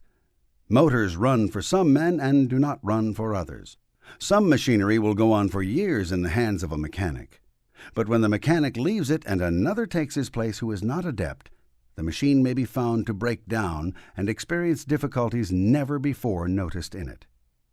It is stretching things a little bit to infer that a person who cannot control things needs only to look at a piece of machinery to have something go wrong with it. And yet there are cases on record where this has happened. The factor involved is more easily understood in, for instance, an accounting department. A person who cannot control figures, of course, sooner or later involves the books he is keeping in complexities and intricacies which not even an expert accountant can straighten. The cycle of action of this universe is start, change, and stop. And this is also the anatomy of control. Almost the entire subject of control is summed up in the ability to start, change, and stop one's activities, body, and his environment. A habit is simply something one cannot stop. Here we have an example of no control whatever. And we have the step beyond the last extremity of entirely lost control. Control begins to dwindle when one is able to change things and stop things, but is not still capable of starting them. Once a thing is started, such a person can change and stop it. A further dwindling of control, if one can now call it such, would be the loss of an ability to change something or continue its existence in time. This would leave one simply with the ability to stop things. When one finally loses the ability to stop something, that thing has to some degree become his master. In the stop of start, change, and stop, we see, in essence, the entirety of the stable datum. If one can stop just one particle or datum in a confusion of particles or data, one has begun a control of that confusion. In the matter of a mass of calls coming into a switchboard simultaneously, each call insistently demanding the attention of an operator, control is asserted on the switchboard by the operators stopping just one demand. It does not particularly matter which demand is stopped. Handling just one call permits one then to handle another call, and so forth, until one has changed the condition of the switchboard from a total confusion to a handled situation. One feels confused when there is nothing in a situation which he can stop. When he can at least stop one thing in a situation, he will then find it is possible to stop others, and finally will recover the ability to change certain factors in the situation. From this, he graduates into an ability to change anything in the situation, and finally is capable of starting some line of action. Control is then found to be very intimate to confusion. A worker who is easily confused is a worker who cannot control things. An executive who is frantic in the face of an emergency is an executive who, even in good times, does not feel that he has any ability to actually start, change, and stop situations in which he is involved as an executive. Franticness, helplessness, incompetence, inefficiency, and other undesirable factors in a job are all traceable to inabilities to start, change, and stop things. Let us say that a plant has a good manager. The manager can start, change, and stop the various activities in which the plant is involved, can start, change, and stop the various machinery of the plant, can start, change, and stop the raw materials and the products of the plant, and can start, change, and stop various labor activities or difficulties. But let us say that this plant is unfortunate enough to have only one person in it who can start, change, and stop things. Now, unless the executive is going to handle all of the incoming raw materials, turn on and off all the machinery, process every piece of material in the place, and ship the finished products himself, he will be unable to run the plant. Similarly, an office manager who himself can start, change, and stop any of the activities of an office or handle them, if he were the only one in the office who could, would be powerless actually to run a very large office. In a plant or in an office, it is then necessary for an executive, no matter how good he may be, to be supported by subordinates who themselves are not unwilling to be started, changed, and stopped by him, but who can themselves start, change, and stop the activities or personnel in their own immediate environments in the plant. Now, given a good executive in a plant or office and given good subordinates, defining as good their ability to start, change, and stop things, we would yet have difficulty if we reached lower down on the command chart and discovered that we did not have any working people who themselves were capable of starting, changing, and stopping their own particular jobs. We would have a condition here where the executive and the foreman would then be forced to do everything that was really being done in the plant. To actually have a good plant, we would have to have an executive, foreman, and workers, all of whom in their own environment were capable of starting, changing, and stopping things, and who were at the same time, including the executive, not unwilling to be started, changed, and stopped in their duties, providing positive and understandable orders were used. As we look this over, we see less and less the picture we have been uniformly presented with in plants and offices of the management and laborers. As soon as we discover one worker in a plant who does not have to start, change, or stop himself or anything else, we would then have somebody who would justify this title of laborer. It is apparent that from the topmost member of the board down to the lowest worker on the payroll, each and every one of them is involved with starting, changing, and stopping people, materials, machinery, products, and pieces of the environment. In other words, each and every one of them present in a plant or an office is actually managing something. As soon as an executive realizes this, he is then capable of running a far more efficient business, since he is capable then of selecting out amongst him people who are best at starting, changing, and stopping things. And these, by example, can bring others into a state of mind where they too are willing to positively start, change, and stop things. However, in executives, foremen, or workers, we have people today who are either stuck on one or another of the factors of control exclusively, or who are incapable of any of the factors of control. Thus, we have in any plant or office or business or activity, even the government, a considerable amount of confusion which would not be present if the people there were capable of controlling what they were supposed to control. We have people in the workaday world, whether managers or janitors, who are, for instance, fixated, stuck on starting. These people can start all day and all night, but they never get going. Such people talk about big schemes and big deals. Such people talk a lot of enthusiasm about getting going, but never themselves seem to move. Others, no matter what their class or classification, get fixated on change. These manifest this usually by insisting that everything keep running. They talk all the time about keeping things going, but they will not listen to any new ideas or will not receive any new machinery, since that would necessitate stopping some old machinery and starting some new machinery. Thus we get antiquated plants and systems continued on forever, long past their usefulness or economic value. A subdivision of this is the person who must change everything all the time. This is actually another manifestation of trying to keep things running. But instead of keeping things running, these people shift everything there is to be shifted all the time. If an order is issued, they change the order. If they receive the word to go, they change it to stay. But this, it will be seen, is an unbalanced condition, where these people are actually unwilling to keep anything running anywhere and are in reality on an obsessive stop. Plants, businesses, factories, ships, and even the government are victimized, particularly by people who can only stop things. No matter how well some unit may be running, some order is issued that stops whatever it is doing. It is enough for such people to discover that something is going to do something to cause it to stop. Usually one gets around this by failing to inform such people that something is running. Thus we can see that there are people who abuse the cycle of action of start, change, and stop, and who are themselves fixated upon one or another factor in the cycle of action, or who are incapable of withstanding any factor in it, which means, of course, that they are in a continuous and arduous confusion. It is noteworthy that those people who can only start things are normally creative. The artist, the writer, the designer is looked upon to start things. He actually might also be capable of continuing them or stopping them, but his purest function is creation. There are, amongst very rational and good men, those whose greatest ability is continuing things. They can also start things and stop things if they can really continue things.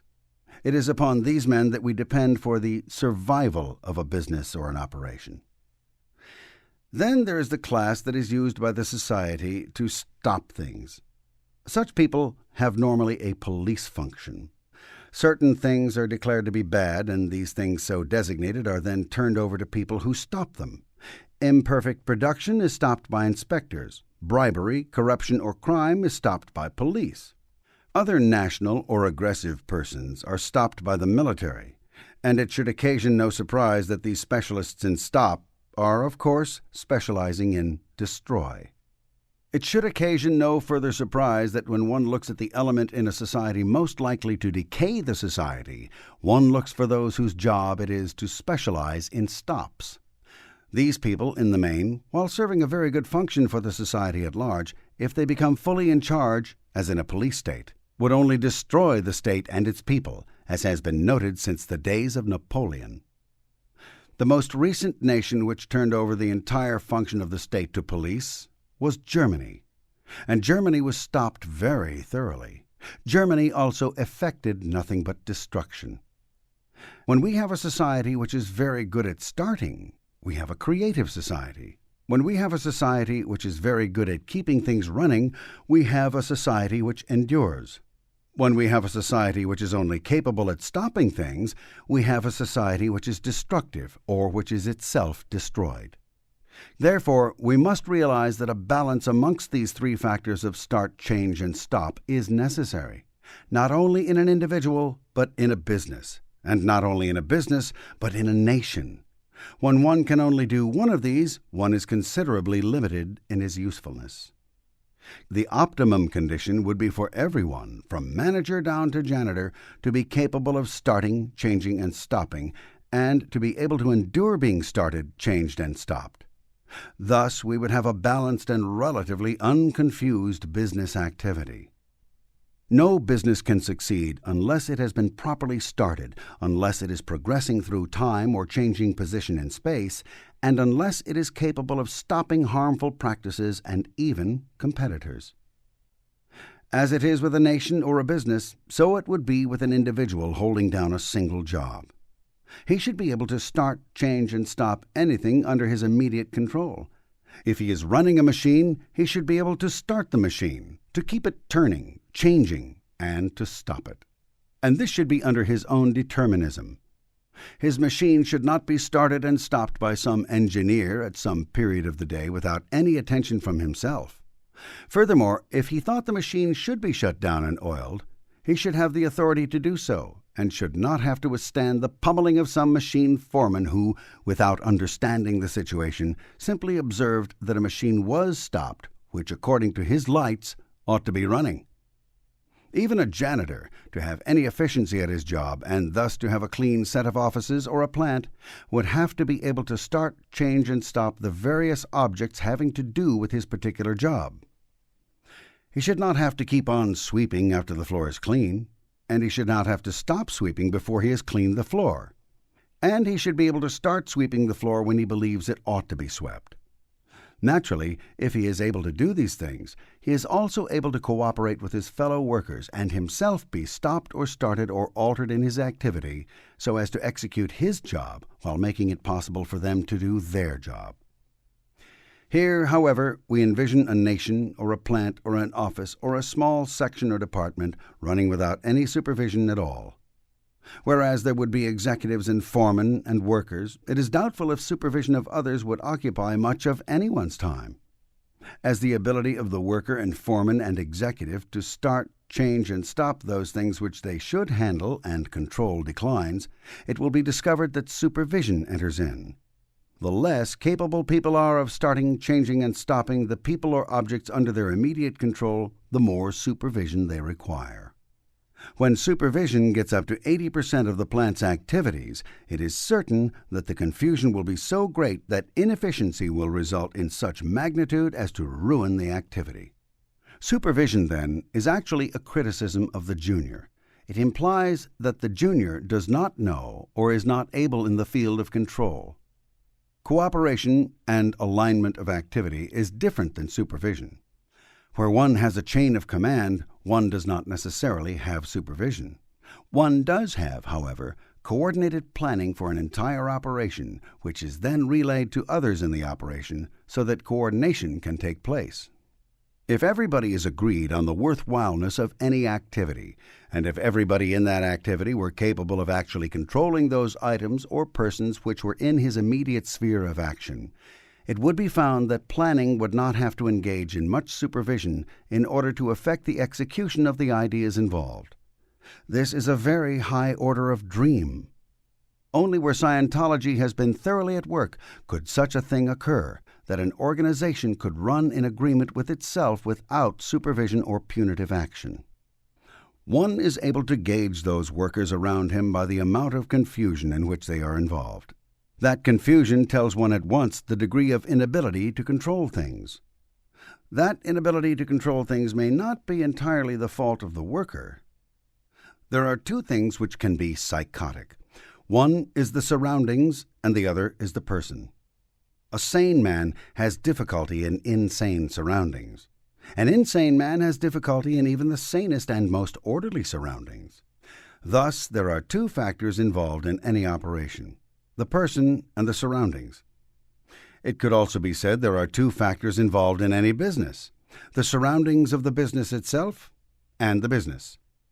One sane business trying to operate in a world of madmen would have a very great difficulty getting along. One way or another, the inability of the madmen to start, change, and stop things would infect the business and deteriorate its efficiency. Thus, it is not enough that an individual himself be capable of controlling his job. He must also be able to tolerate the confusion of those around him who cannot control their jobs. Or he must be able to tolerate sane and steady control from those around him. Insanity is contagious. Confusion is contagious. Have you ever talked to a confused man without yourself at the end of the conversation feeling a little confused? Thus it is in work. If one is working with a great many men who are incapable, one begins himself to feel incapable. It is not enough to live alone. It is impossible to work alone. Realizing this, one also understands that his ability to control the immediate machinery or work tools with which he is involved must also include an ability to assist others in his vicinity to control those things with which they are involved. Many a good worker has been lost to a factory because the good worker could not make his own work good enough to satisfy himself, being faced in his job with so many confused elements and orders that he at last rebelled. Thus, good workers can be spoiled. In any department, it is possible to spot the people who spoil good workers. They are the people who cannot start, change, and stop such things as communication or machinery, and who are themselves most liable to franticness and confusion. These are the people who would rather have solutions thrown in the wastebasket and problems posted on the bulletin board. What could one do if he was surrounded by people who were confused and incapable of starting, changing, and stopping their various activities? He could himself become sufficiently capable at his own job that he would set a fine example for others and thus himself be a stable datum in the confusion of that area. He could do even more than this. He could understand how to handle men and, so understanding, could bring orderliness into the minds and activities of those men so as to balk their inabilities as they might affect him. But in order to do the latter, he would have to know a great deal about Scientology and its various principles, and that is somewhat beyond the scope of this particular volume.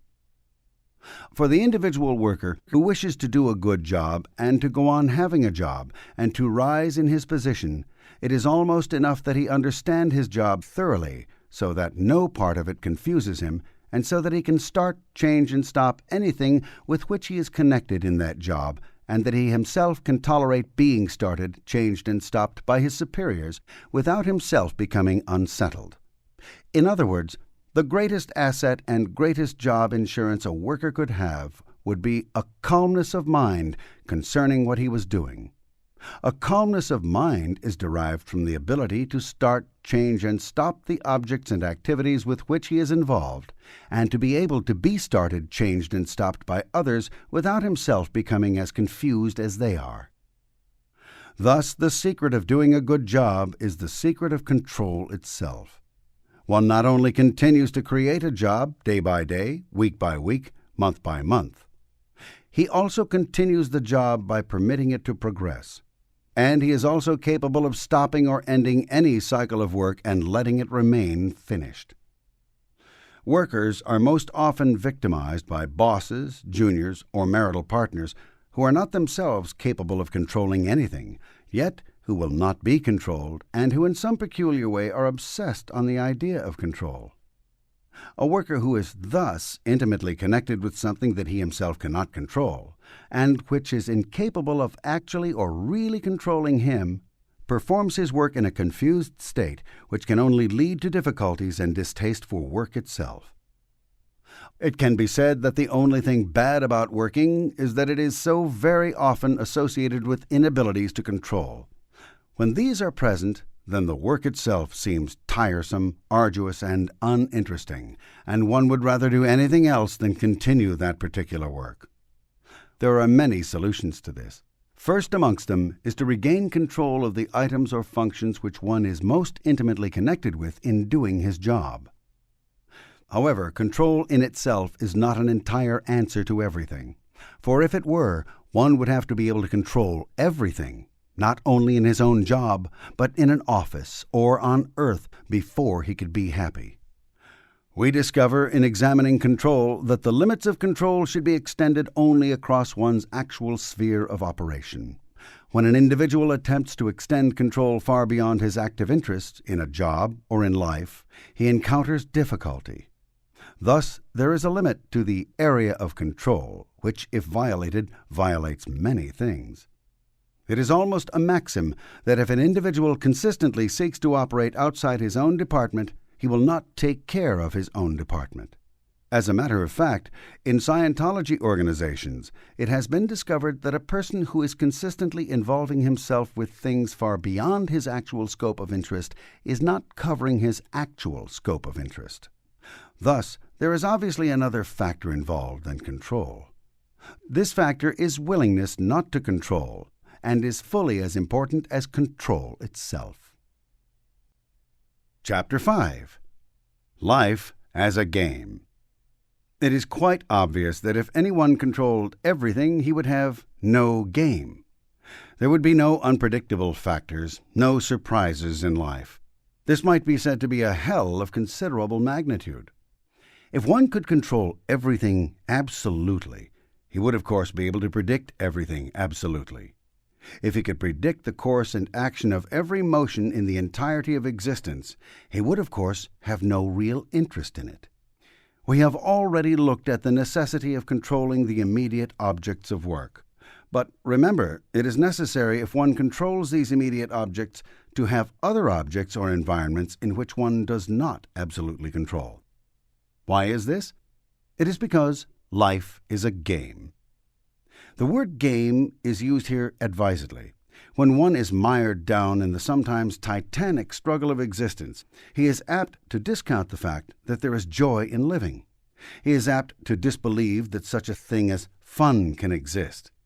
Indeed, people when they reach into their 30s begin to wonder what happened to their childhood, when they actually could enjoy things.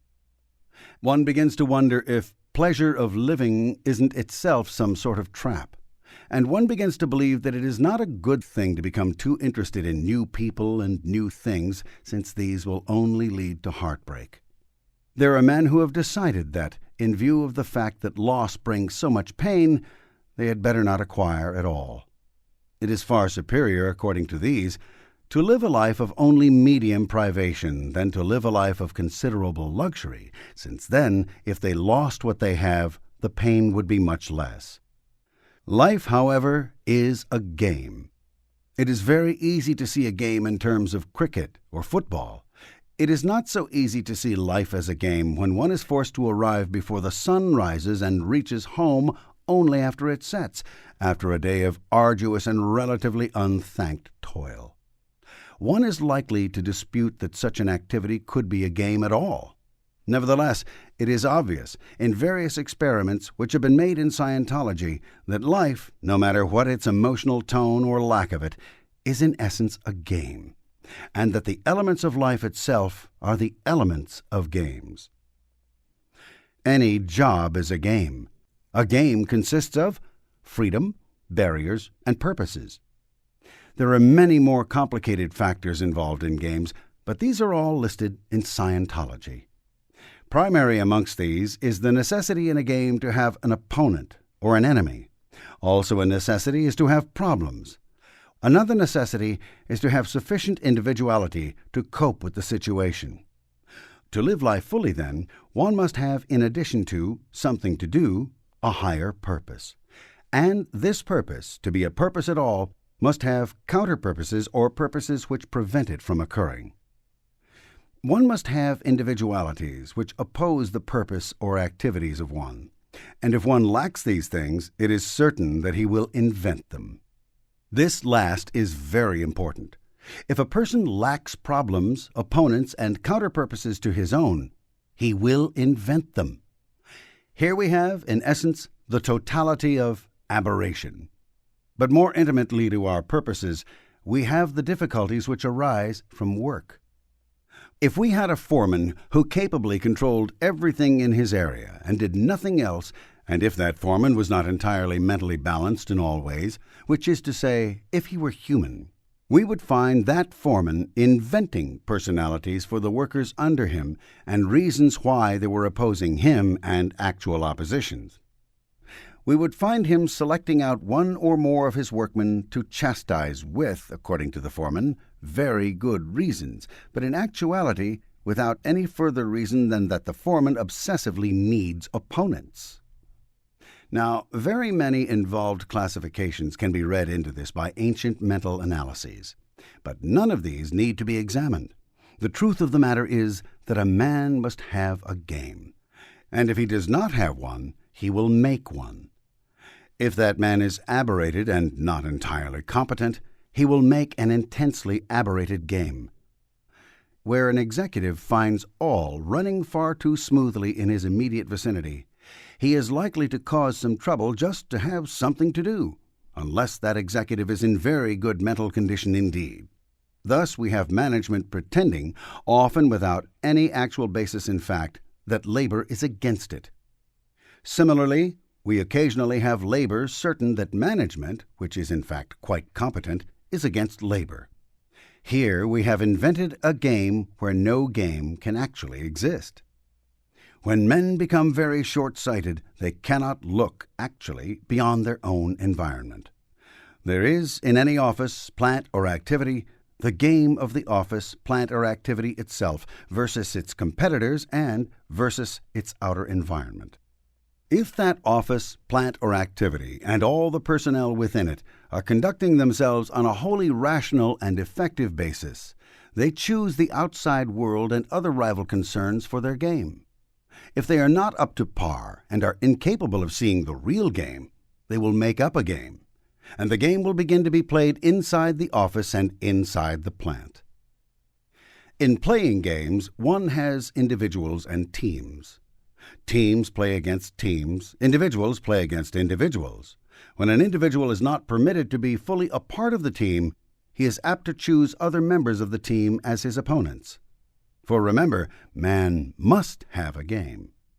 Out of all these complexities come the various complexities of work and the problems of production and communication.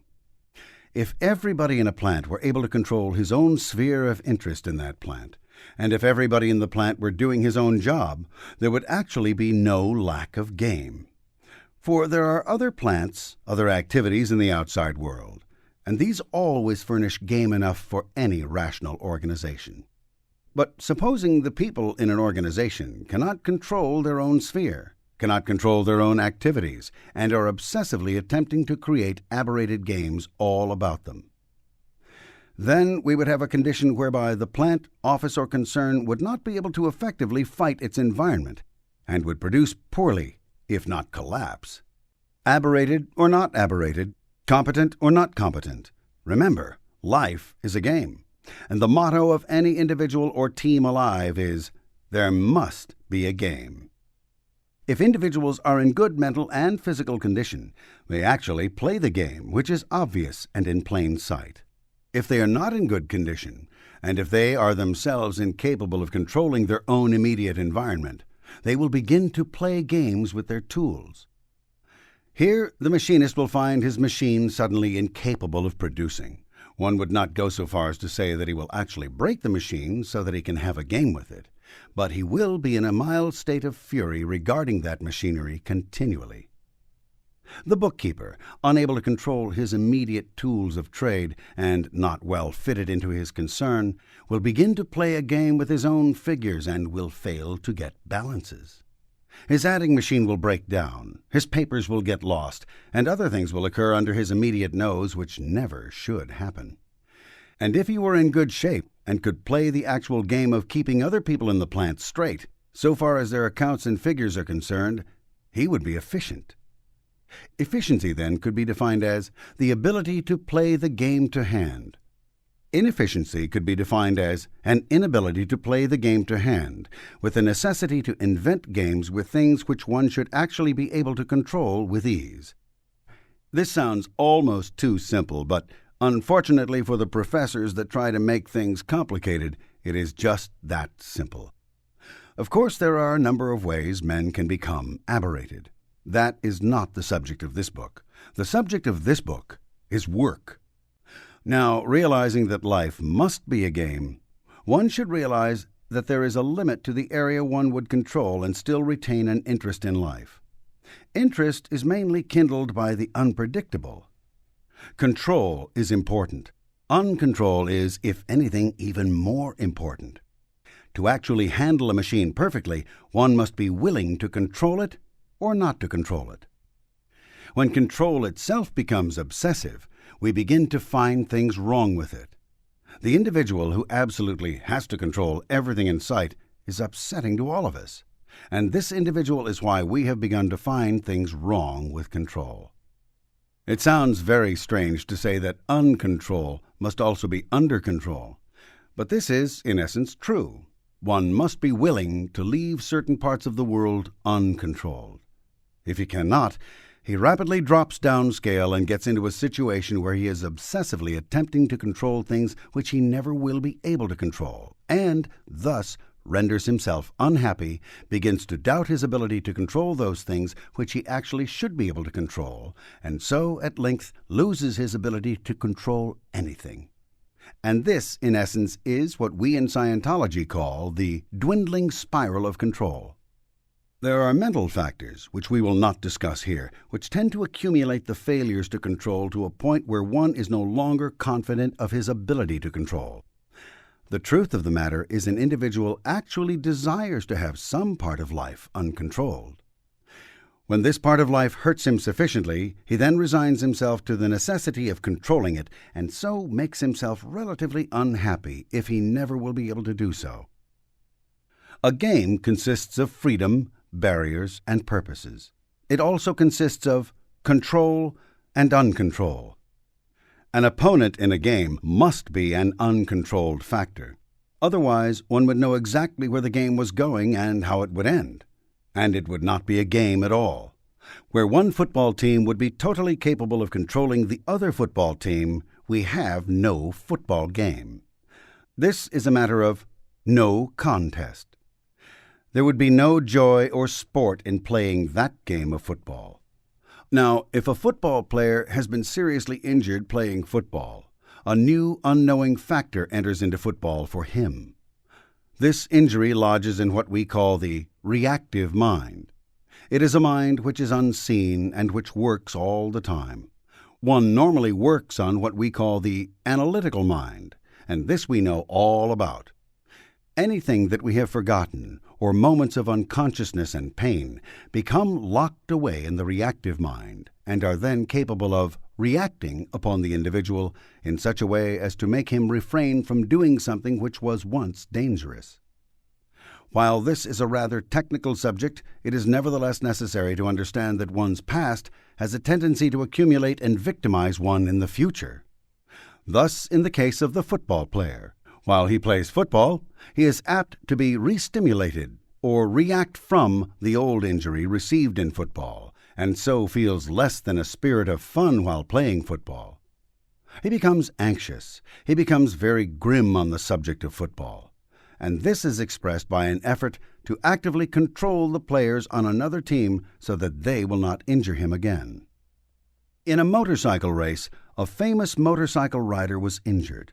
2 weeks later, in another race, we find this motorcycle rider falling out on the 5th lap without injury or incident, but simply pulling over into the pits.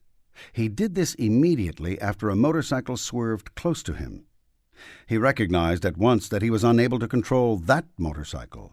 He felt then incapable of controlling his own motorcycle, and so knew one thing: he had to get out of that race.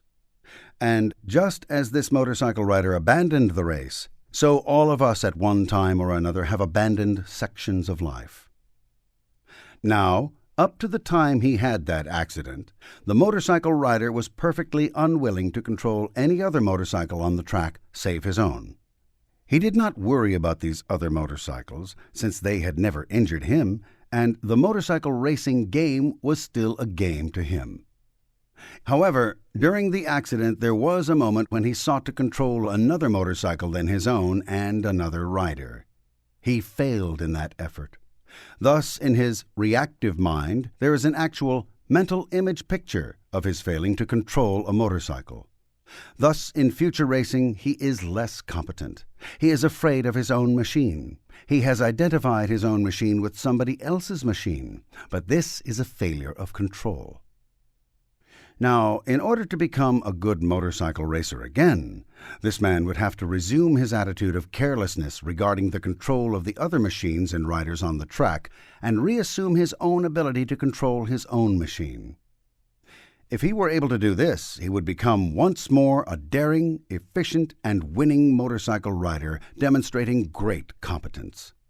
Only a Scientology practitioner could put him back into this condition, and a Scientology practitioner would be able to do this probably in a very few hours.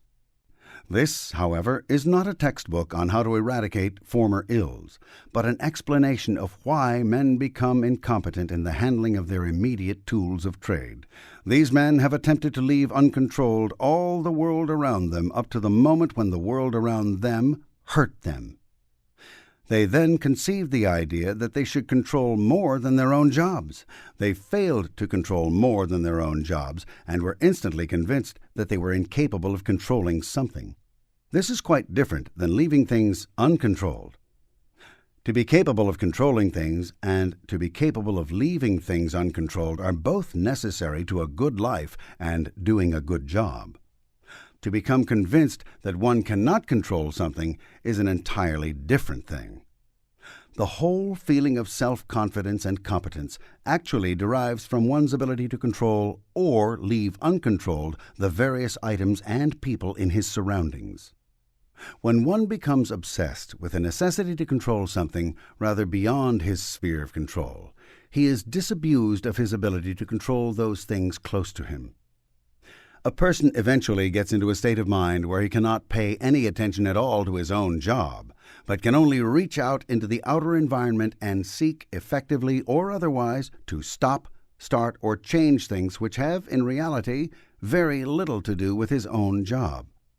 Here we have the agitator, the inefficient worker, the individual who is going to fail. He is going to fail because he has failed at some time in the past. This is not quite as hopeless as it looks because it takes actual physical injury and very heavy duress to make an individual feel that he is incapable of controlling things. The day-to-day handling of machinery is not what deteriorates one's ability to work or handle life. It is not true that one gets old and tired and his ability to do things wears out. It is true that one becomes injured in sudden, short moments and thereafter carries that injury into his future work, and the injury is what causes him to deteriorate. The eradication of the injury brings him back to an ability to control his own environment. The entire subject of work, then, brings us to the value of uncontrol. A machinist doing a good job should be able to relax as far as his machine is concerned.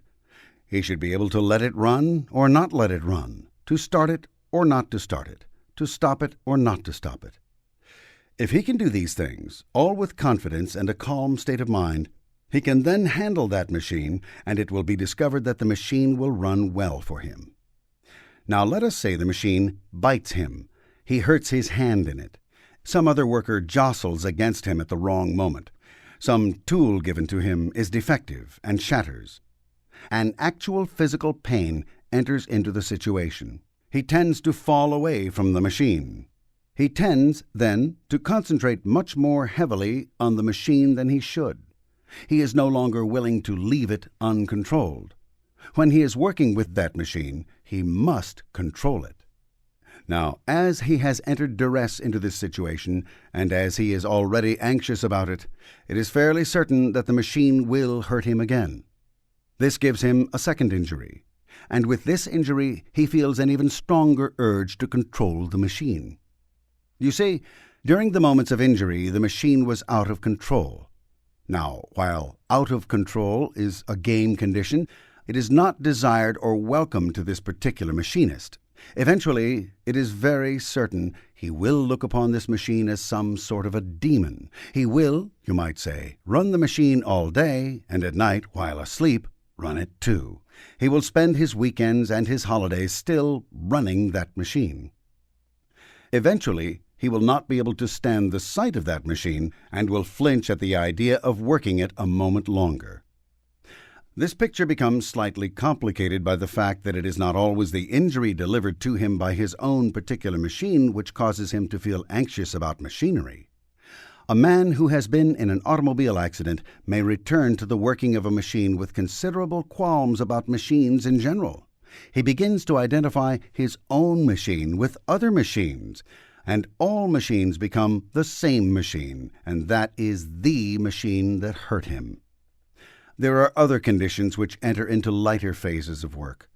In the matter of a clerk, we may have a circumstance where he is ill from some other area than his area of work, and yet, because he has little time off, is forced to work, sick or not. The tools of his own work, his filing cabinets or his pens or books or the very room, become identified with his feeling of sickness, and he feels that these, too, have bitten him. Thus he becomes obsessed in his control of them and actually degenerates in his ability to control them, just as the machinist does. Even though these tools have not actually injured him, he associates them with being injured. In other words, he identifies his own sickness with the work he is doing. Thus, even a clerk, whose tools of trade are not particularly dangerous, can become upset about his tools of trade and can, first, exert enormous control over them on an obsessed basis, and, at length, abandon any control of them and feel he would rather be beaten than do an instant's more work in his particular sphere. One of the ways of getting over such a condition is to simply touch or handle one's various tools of the trade and the surroundings in which he works. If a man were to go all the way around an office in which he had worked for years and touch the walls and window ledges and the equipment and tables and desks and chairs, ascertaining carefully the feel of each one, carefully locating each one with regard to the walls and other items in the room, he would feel much better about the entire room. He would be, in essence, moving himself in a moment of time where he was sick or injured up to present time. The maxim here is that one must do one's work in present time. One must not continue to work in old moments of injury. If acquaintance with one's tools, or touching one's tools of the trade and discovering exactly where and how they are, is so beneficial, then what would be the mechanism behind this? We will leave until later in this book some drills and exercises calculated to rehabilitate one's ability to work and look for a moment at this new factor.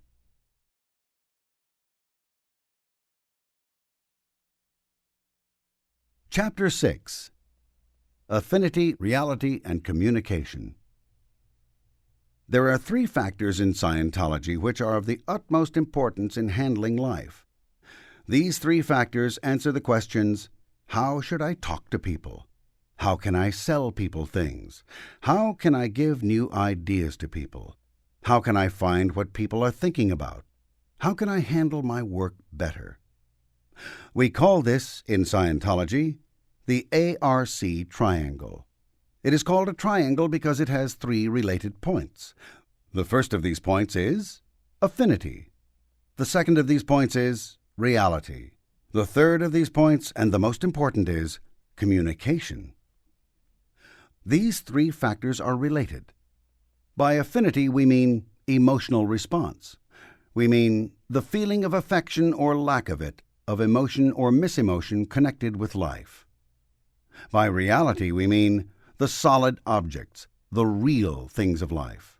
By communication, we mean an interchange of ideas between 2 terminals, people. Without affinity, there is no reality or communication.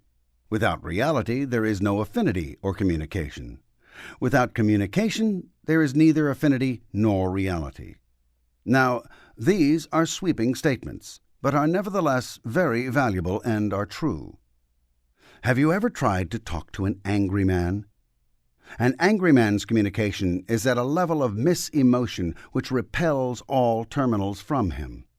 Therefore, his communication factor is very low, even though very loud. He is attempting to destroy something or some other terminal.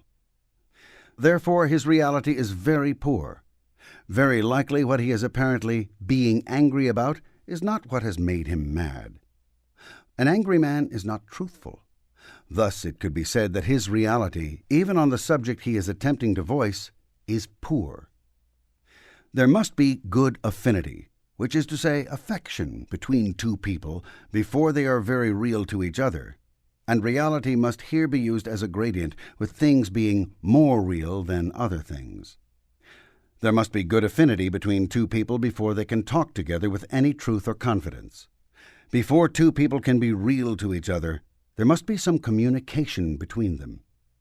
They must at least see each other, which is, in itself, a form of communication. Before 2 people can feel any affinity for each other, they must to some degree be real. These 3 terms are interdependent one upon the other, and when one drops, the other 2 drop also. When one rises, the other 2 rise also. It is only necessary to improve one corner of this very valuable triangle in Scientology in order to improve the remaining 2 corners. It is only necessary to improve 2 corners of the triangle to improve the 3rd. To give you some idea of a practical application of this, there is the case of a young girl who had run away from home and whose parents would no longer talk to her. The girl, as a clerk in an office, was quite despondent and was doing very bad work, at which time this matter became of intense interest to the office manager. Now, ordinarily, in the workaday world, the office manager would have dismissed her and found another girl.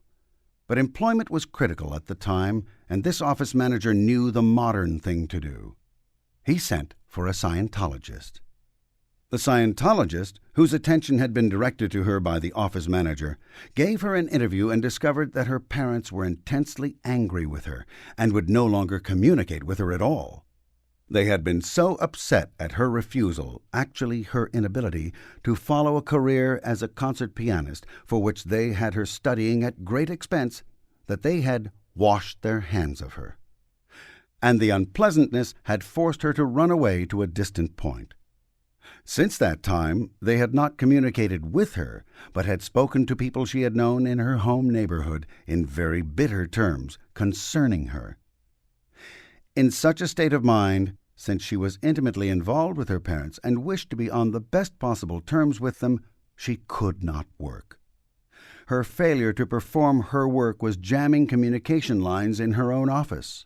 In other words, her affinity was very low, and her reality on things was quite low, since she might be said to have been elsewhere most of the time.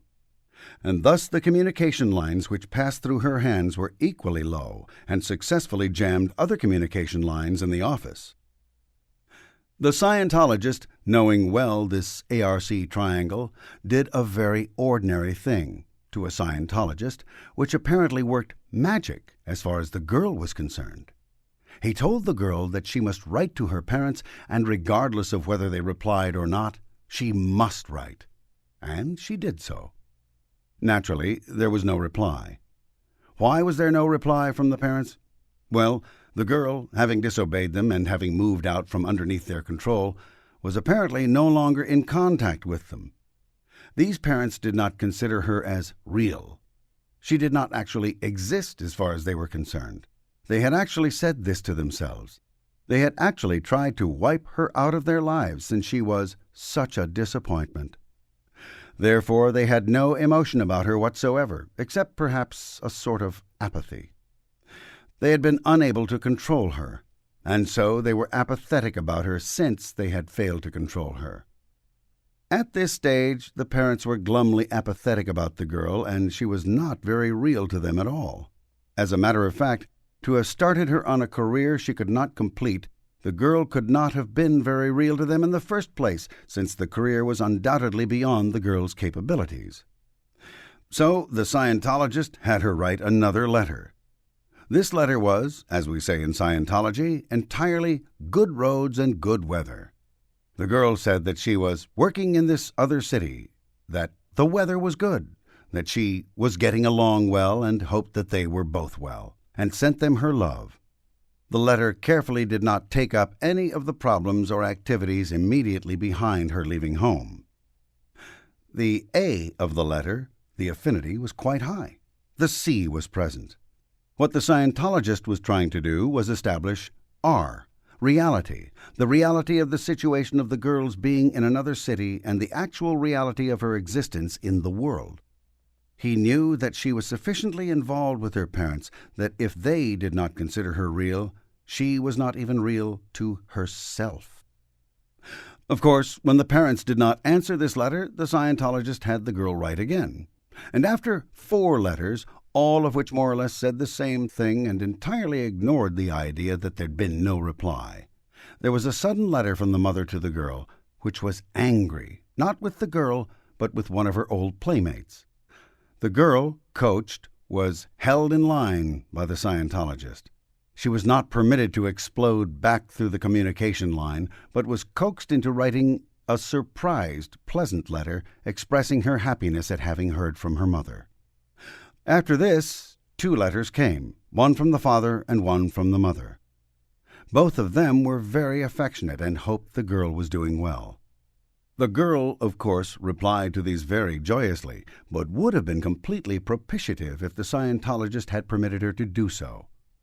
Instead, a happy letter went back to each of them. And in return, 2 more letters came, both of them very congratulatory to the girl at having found a job and something that she was interested in doing in life, and requests as to where her clothes should be sent, and, actually, a small draft of money to help her along in the city. The parents had already begun to plan the new career of the girl, which was in exact line with what the girl could do in life: stenographic work. Of course, the Scientologist knew exactly what was going to happen. He knew that their affinity and reality would come up, and that the girl's reality, affinity, and communication in the office itself would rise as soon as this situation was remedied. He remedied with communication, expressing affinity from the girl, and this, of course, as it always does, produced reaction. The girl's work came up to par, the girl began to progress, and, now that her feeling of reality was sufficiently high, actually became a very valuable office worker. Probably the reason why the ARC triangle went so long undiscovered was the fact that a person in apathy rises through various tones. These tones are quite uniform, one follows the next, and people always come up through these tones one after the other. These are the tones of affinity, and the tone scale of Dianetics and Scientology is probably the best possible way of predicting what is going to happen next or what a person actually will do. The tone scale starts well below apathy. In other words, a person is feeling no emotion about a subject at all. An example of this was the American attitude concerning the atomic bomb. Something about which they should have been very concerned was so far beyond their ability to control and so likely to end their existence that they were below apathy about it. They actually did not even feel that it was very much of a problem. Americans processed on this particular subject had to be worked with for some little time until they began to feel apathetic about the atomic bomb.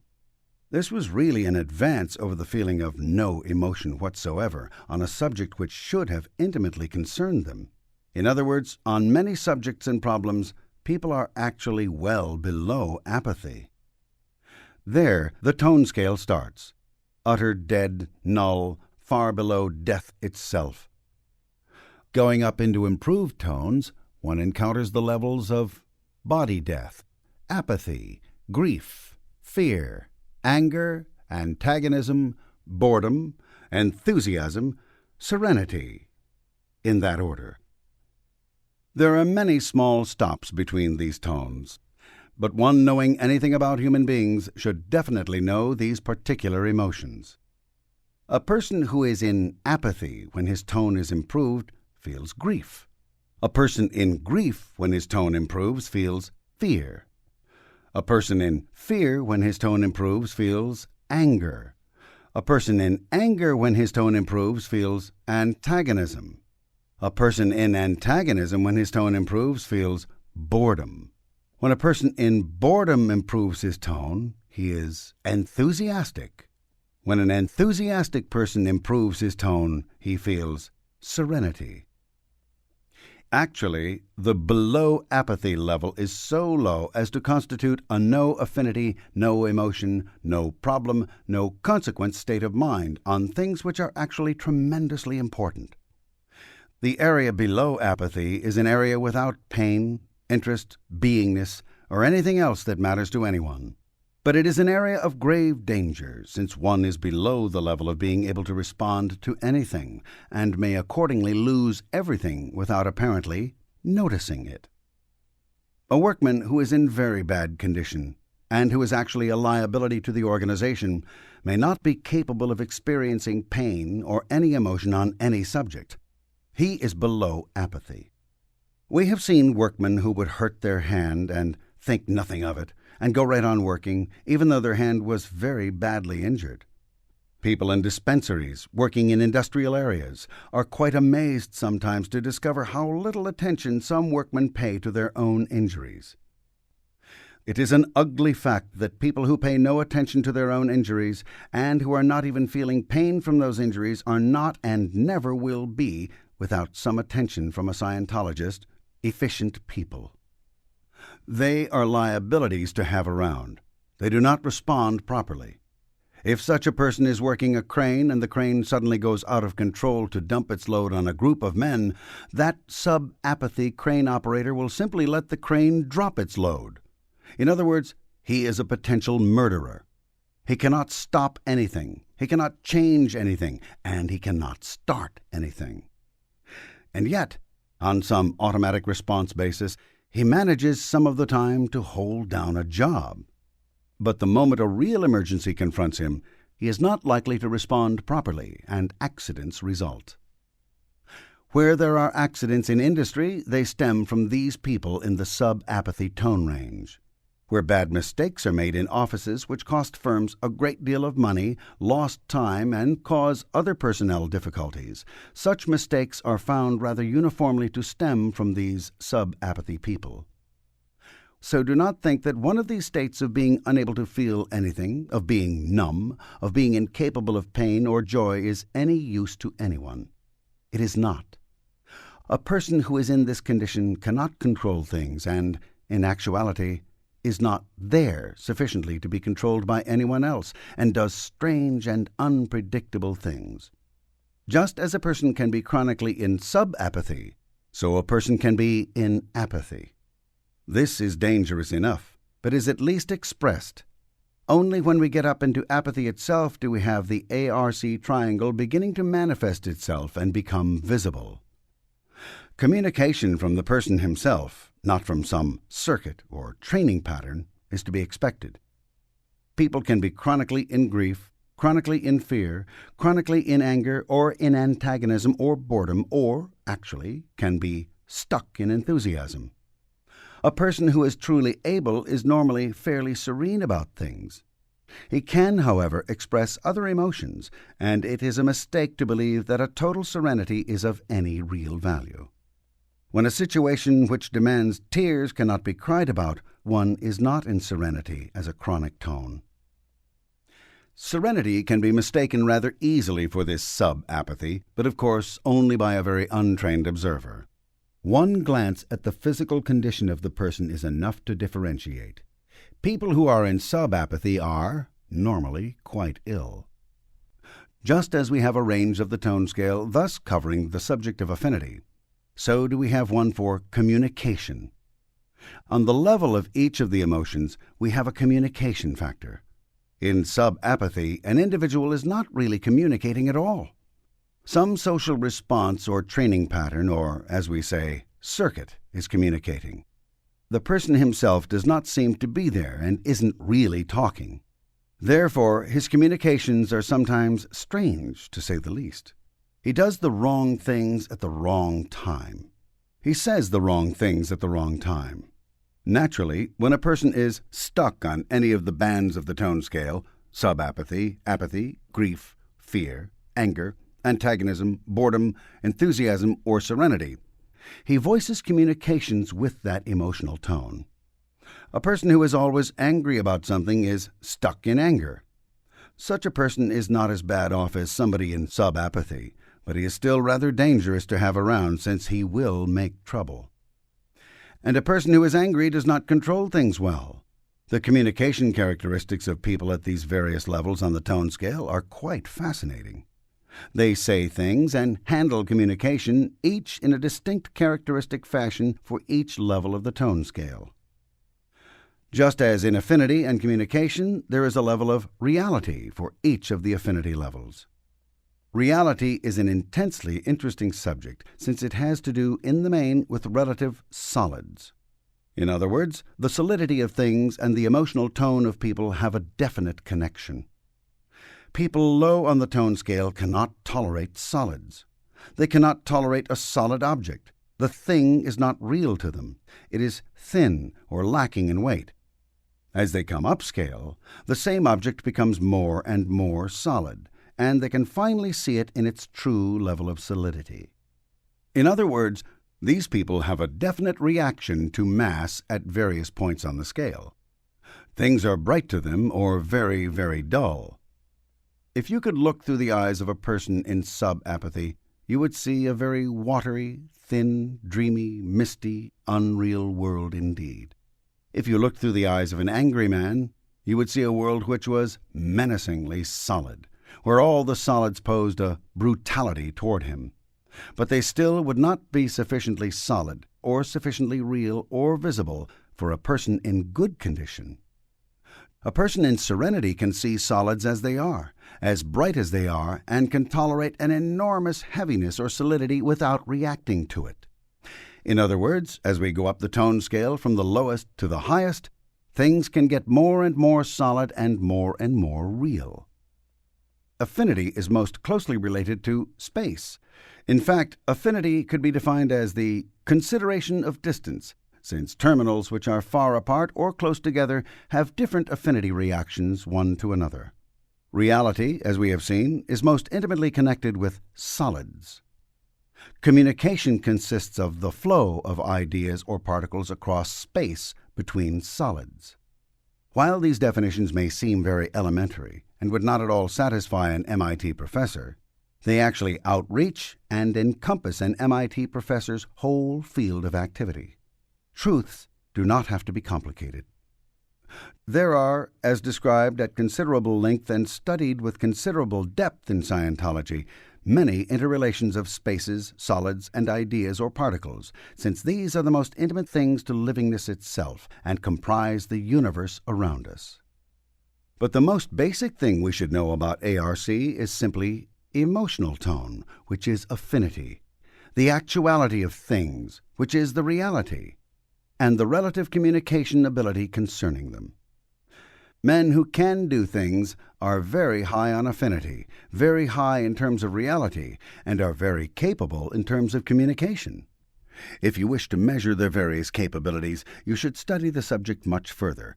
A whole book has been written about this triangle called Science of Survival. Then how would you talk to a man? You cannot talk adequately to a man if you are in a sub-apathy condition. In fact, you would not talk to him at all.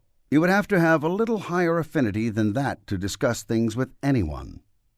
Your ability to talk to any given man has to do with your emotional response to any given man. Anyone has different emotional responses to different people around them. In view of the fact that two terminals, that is to say two people, are always involved in communication, one could see that someone else would have to be somewhat real. If one does not care about other people at all, one will have a great deal of difficulty talking to them. That is certain. The way to talk to a man, then, would be to find something to like about him and to discuss something with which he can agree. This is the downfall of most new ideas. One does not discuss subjects with which the other person has any point of agreement at all. And we come to a final factor with regard to reality. That with which we agree tends to be more real than that with which we do not agree. There is a definite coordination between agreement and reality. Those things are real which we agree are real. Those things are not real which we agree are not real. On those things with which we disagree, we have very little reality. An experiment based on this would be an even jocular discussion between two men of a third man who is present. Two men agree on something with which the third man cannot agree. The third man will drop in emotional tone and will actually become less real to the two people who are discussing him. How do you talk to a man, then? You establish reality by finding something with which you both agree. Then you attempt to maintain as high an affinity level as possible by knowing there is something you can like about him. And you are then able to talk with him. If you do not have the first two conditions, it is fairly certain that the third condition will not be present, which is to say, you will not be able to talk to him easily. You should realize in using the ARC triangle that, once more, the emotional tones are progressed through as one begins to develop communication. In other words, somewhere up the line, somebody who has been totally apathetic about us is liable to become angry at us. If one can simply persevere up through this anger, he reaches only antagonism, then boredom, and finally enthusiasm, and a perfect communication level and understanding. Marriages fall apart simply because of a failure of communication, because of the failure of reality and affinity. When communication starts failing, the affinity starts dropping. People have secrets from one another, and their affinity starts out the bottom. Similarly, in an office or a business, it is perfectly easy to establish those people who are doing things which are not to the best interests of the firm, since these people go gradually, and sometimes not so gradually, out of communication with the firm. Their emotional tone toward their superiors and those around them starts dropping and finally goes out the bottom. As can be seen, the ARC triangle is intimately bound up with an ability to control and an ability to leave uncontrolled. When an individual attempts to control something and fails to do so, he then experiences an antipathy toward that thing. In other words, he has not been right. He has been wrong. His intention has failed. His intention has, you might say, backfired upon him. Thus, as one attempts to control things and then fails to control them, he is likely to drop down tone scale about those things. Thus, an individual who has been betrayed by the tools of his own trade is apt to treat them with a lowering affinity level. He becomes bored with them. He becomes antagonistic toward them. He becomes angry with them, and at this stage the machinery starts to break up.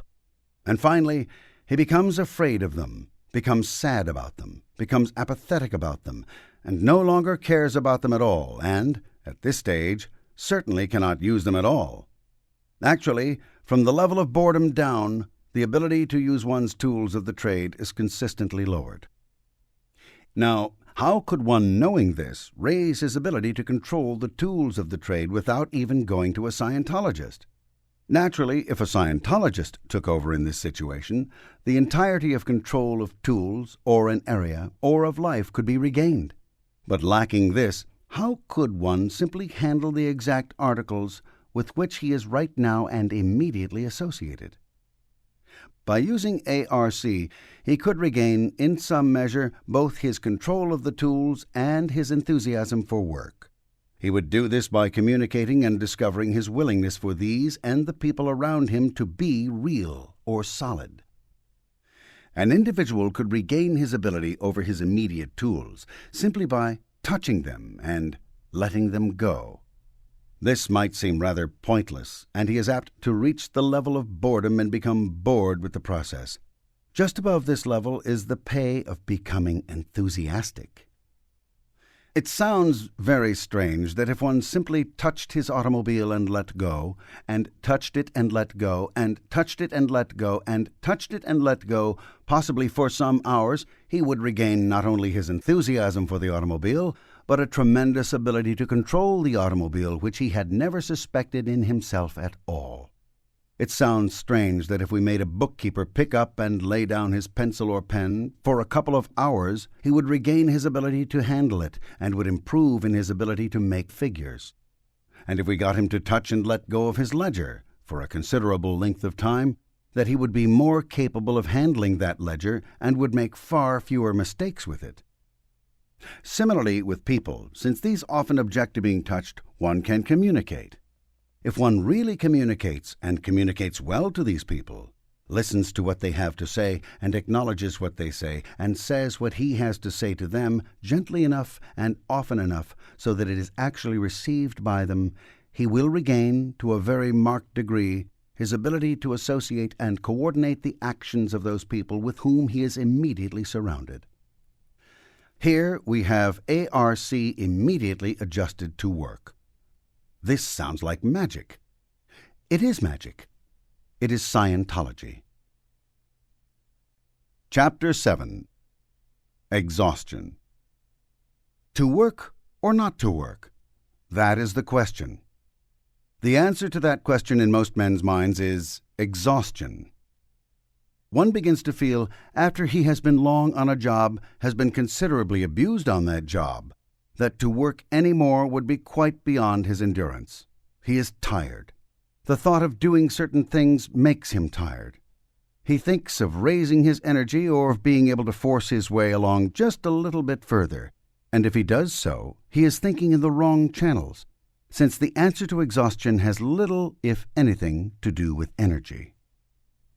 Exhaustion is a very important subject, not only to an individual involved in earning his own living, but to the state as well. Scientology has rather completely established the fact that the downfall of the individual begins when he is no longer able to work. All it is necessary to do to degrade or upset an individual is to prevent him from working. Even the police have now come to recognize the basic Scientology principle that the primary thing wrong with a criminal is that he cannot work. And police have begun to look for this factor in an individual in establishing his criminality. The basic difficulty with all juvenile delinquency is the one-time, apparently humane program of forbidding children to labor in any way. Doubtless it was once a fact that child labor was abused, that children were worked too hard, that their growths were stunted, and that they were, in general, used. It is highly doubtful if the infamous Mr. Marx ever saw in America young boys being pulled off machines dead from work and thrown onto dump heaps. Where there was an abuse of this matter, there was a public cry against it, and legislation was enacted to prevent children from working. This legislation, with all the good intention of the world, is, however, directly responsible for juvenile delinquency. Forbidding children to work, and particularly forbidding teenagers to make their own way in the world and earn their own money, creates a family difficulty so that it becomes almost impossible to raise a family. And it creates as well, and particularly, a state of mind in the teenager that the world does not want him, and he has already lost his game before he has begun it.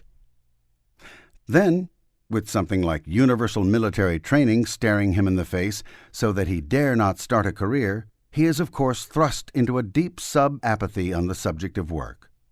And when he at length is faced with the necessity of making his own way in the world, he rises into an apathy and does nothing about it at all. It is highly supportive of this fact that our greatest citizens worked, usually, when they were quite young.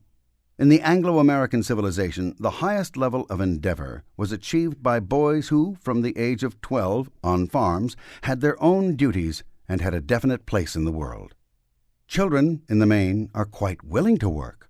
A 2-, 3-, 4-year-old child is usually to be found haunting his father or her mother, trying to help out either with tools or dust rags.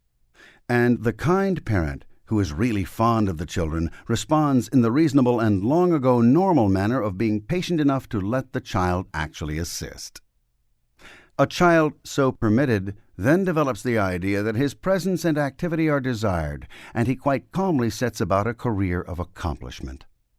The child who is warped or pressed into some career, but is not permitted to assist in those early years, is convinced that he is not wanted and that the world has no part of him, and later on he will come into very definite difficulties regarding work. However, the child who at 3 or 4 wants to work in this modern society is discouraged and is actually prevented from working. And after he is made to be idle until 7, 8, or 9, is suddenly saddled with certain chores. Now, this child is already educated into the fact that he must not work. And so the idea of work is a sphere where he knows he does not belong, and so always feels uncomfortable in performing various activities. Later on, in his teens, he is actively prevented from getting the sort of a job which will permit him to buy the clothes and treats for his friends which he feels are demanded of him. And so he begins to feel he is not part of the society. Not being part of the society, he is then against the society and desires nothing but destructive activities. The subject of exhaustion is also the subject of prevented work. In the case of soldiers and sailors hospitalized during any one of these recent wars, it is found that a few months in a hospital tends to break the morale of the soldier or sailor to such a point that he may become a questionable asset when returned to his service. This is not necessarily the result of his lowered abilities. It is the result of injury compounded by inactivity. A soldier who is wounded and cared for in a field hospital close to the front and is returned to duty the moment he can possibly support such duties will be found to retain in a large measure his morale. Of course, the injury received has a tendency to repel him from the level of action which he once thought best. But even so, he is in better shape than a soldier who is sent to a hospital in the rear. The soldier who is sent to the hospital in the rear is being told, according to his viewpoint, that he is not particularly necessary to the war.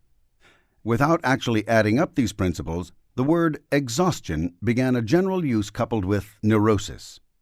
Now, this was based on the fact that people with a neurosis simply looked exhausted. There was no more coordination to it than that. Actually, a person who has been denied the right to work, particularly one who has been injured and then denied the right to work, will eventually encounter exhaustion. Technically, in Scientology, it is discovered that there is no such thing as a gradual diminishing by continuing contact of the energy of the individual. One does not become exhausted simply because one has worked too long or too hard. One becomes exhausted when he has worked sufficiently long to re-stimulate some old injury. One of the characteristics of this injury will be exhaustion.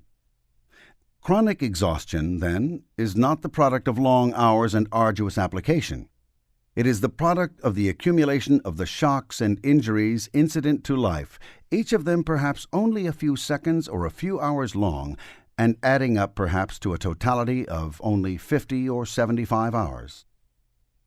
But this accumulation, the accumulation of injury, repulsion, and shock, eventually mounts up to a complete inability to do anything. Exhaustion can, then, be trained into a person by refusing to allow him as a child to have any part of the society. Or it can be beaten into a person by the various injuries or shocks he may receive incident to his particular activity. Clear up either of these 2 points and you have cleared up exhaustion. Exhaustion, then, is actually the subject of a Scientology practitioner, since only a Scientologist can adequately handle it. There is a point, however, which is below exhaustion. This is the point of not knowing when one is tired.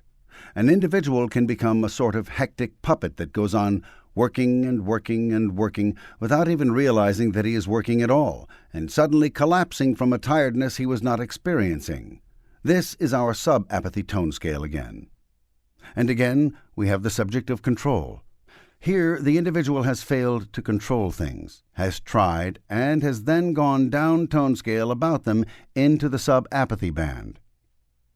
Eventually, he is incapable of handling anything even resembling tools of the trade or an environment of work, and so is unable to inhabit such an environment or handle such tools. The individual can then have many hard words cast in his direction. He can be called lazy. He can be called a bum. He can be called criminal. But the truth of the matter is, he is no more capable of righting his own condition without expert help than he is capable of diving to the center of the earth. There are some means of recovering one's verve and enthusiasm for work, short of close work with a Scientology practitioner. These are relatively simple and very easy to understand. We have, in Scientology, something we call introversion, and something else we call extroversion. Introversion is a simple thing. It means looking in too closely. And extroversion is also a simple thing. It means nothing more than being able to look outward. It could be said that there are introverted personalities and extroverted personalities. An extroverted personality is one who is capable of looking around the environment. An introverted personality is only capable of looking inward at himself. When we examine the ARC tone scale, we see at once that an introverted personality is shying away from solids. In other words, he is not confronting reality. Reality is agreement in the mental plane and is solids in the physical plane. A person who is capable of looking at the world around him and seeing it quite real and quite bright is, of course, in a state of extroversion. In other words, he can look out. He can also work. He can also see situations and handle and control those things which he has to handle and control, and can stand by and watch those things which he does not have to control and be interested in them therefore. The person who is introverted is a person who has probably passed exhaustion some way back. He has had his attention focused closer and closer to him, basically by old injuries which are still capable of exerting their influence upon him, until he is actually looking inward and not outward. He is shying away from solid objects. He does not see a reality in other people and things around him. Now let us take the actual subject of work. Work is the application of attention and action to people or objects located in space. When one is no longer able to confront people or objects or the space in which they are located, he begins to have a lost feeling. He begins to move in a mistiness. Things are not real to him, and he is relatively incapable of controlling those things around him. He has accidents, He has bad luck. He has things turn against him simply because he is not handling them or controlling them or even observing them correctly. The future to him seems very bad, so bad sometimes that he cannot face it. This person could be said to be severely introverted. In work, his attention is riveted on objects which are usually, at the most, only a few feet from him. He pays his closest attention to articles which are within the reach of his hands. This puts his attention away from extroversion, at least to some spot of focus in front of his face. His attention fixes there. If this is coincident with some old injury, incident, or operation, he is likely to fix his attention as well on some spot in former times and become re-stimulated, so that he gets the pains and ills and the feeling of tiredness or apathy or sub-apathy which he had during that moment of injury. As his attention is continuously riveted there, he of course has a tendency to look only there even when he is not working. Let us take an accountant. An accountant's eyes are on books at fixed distances from his eyes. At length, he becomes short-sighted. Actually, he doesn't become short-sighted. He becomes book-sighted. His eyes most easily fix on a certain point in distance. Now, as he fixes his attention there, he tends to withdraw even from that point, until, at length, he does not quite reach even his own books. Then he is fitted with glasses so that he can see the books more clearly. His vision and his attention are much the same thing. A person who has a machine or books or objects continually at a fixed distance from him leaves his work and tends to keep his attention fixed exactly where his work was. In other words, his attention never really leaves his work at all. Although he goes home, he is still really sitting in the office. His attention is still fixed on the environment of his work. If this environment is coincident with some injury or accident, and who does not have one of these at least, he begins to feel weariness or tiredness. Is there a cure for this? Of course, only a Scientology practitioner could clear up this difficulty entirely, but the worker does have something which he can do. Now, here is the wrong thing to do, regardless of whether one is a bookkeeper, an accountant, a clerk, an executive, or a machinist. The wrong thing to do is to leave work, go home, sit down, and fix attention on an object more or less at the same distance from one as one confronts continually at work. In the case of a foreman, for instance, who is continually talking to men at a certain distance away from him, the wrong thing for him to do is to go home and talk to his wife at the same distance. The next thing she knows, she will be getting orders just as though she were a member of the shop. Definitely the wrong thing to do is to go home and sit down and read a paper, eat some dinner, and go to bed. If a man practiced the routine of working all day and then sitting down to rest with a book or a newspaper in the evening, it is certain that sooner or later he would start to feel quite exhausted. And then, after a while, would fall even below that and would not even wonder at his unwillingness to perform tasks which were once very easy to him. Is there a right thing to do? Yes, there is. An individual who is continually fixed upon some object of work should fix his attention otherwise after working hours. Now, here is a process known as take a walk. This process is very easy to perform. When one feels tired on finishing his work, no matter if the thought of doing so is almost all that he can tolerate without falling through the floor, he should go out and walk around the block until he feels rested. In short, he should walk around the block and look at things until he sees the things he is walking near. It does not matter how many times he walks around the block. He should walk around the block until he feels better. In doing this, it will be found that one will become a little brighter at first, and then will become very much more tired. He will become sufficiently tired that he knows now that he should go to bed and have a good night's sleep. This is not the time to stop walking, since he is walking through exhaustion. He is walking out his exhaustion. He is not handling the exhaustion by physical exercise. The physical exercise has always appeared to be the more important factor to people, but the exercise is relatively unimportant. The factor that is important is the unfixing of his attention from his work to the material world in which he is living. Masses are reality. To increase one's affinity and communication, it is actually necessary to be able to confront and tolerate masses. Therefore, walking around the block and looking at buildings will be found to bring one upscale. When one is so tired that he can barely drag himself around, or is so tired that he is hectically unable to rest at all, it is actually necessary that he confront masses. He is simply low on the tone scale. It is even doubtful if there is such a thing as a fall of physical energy. Naturally, there is a limit to this process. One cannot work all day and walk around the block all night and go to work the next day again and still expect to feel relieved. But one should certainly spend some time extroverting after having introverted all day. Take a walk is, within reason, a near cure-all. If one feels antagonistic towards one's wife, the wrong thing to do is to beat her.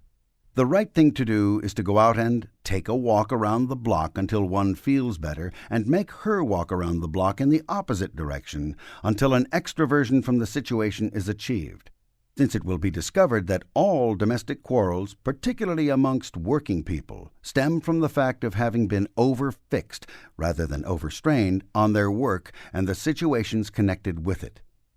One has failed to control certain things in his working environment. He then comes home and seeks to find something he can control.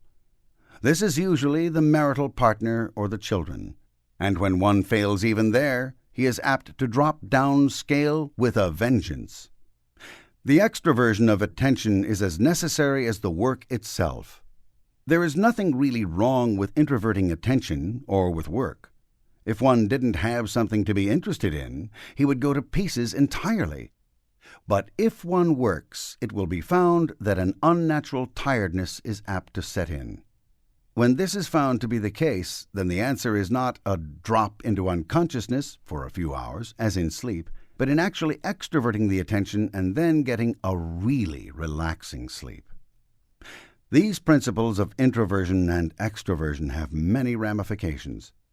And although take a walk is almost laughable in its simplicity, there are many more complicated processes in case one wishes to get more complicated.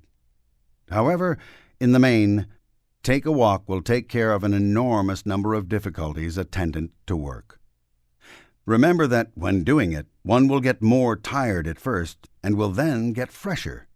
This phenomenon has been noted by athletes. It is called the second wind. The second wind is really getting enough environment and enough mass in order to run out the exhaustion of the last race. There is no such thing as a second wind. There is such a thing as a return to extroversion on the physical world in which one lives.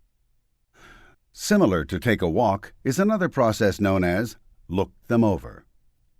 If one has been talking to people all day, has been selling people all day, or has been handling people who are difficult to handle all day, the wrong thing to do is to run away from all the people there are in the world.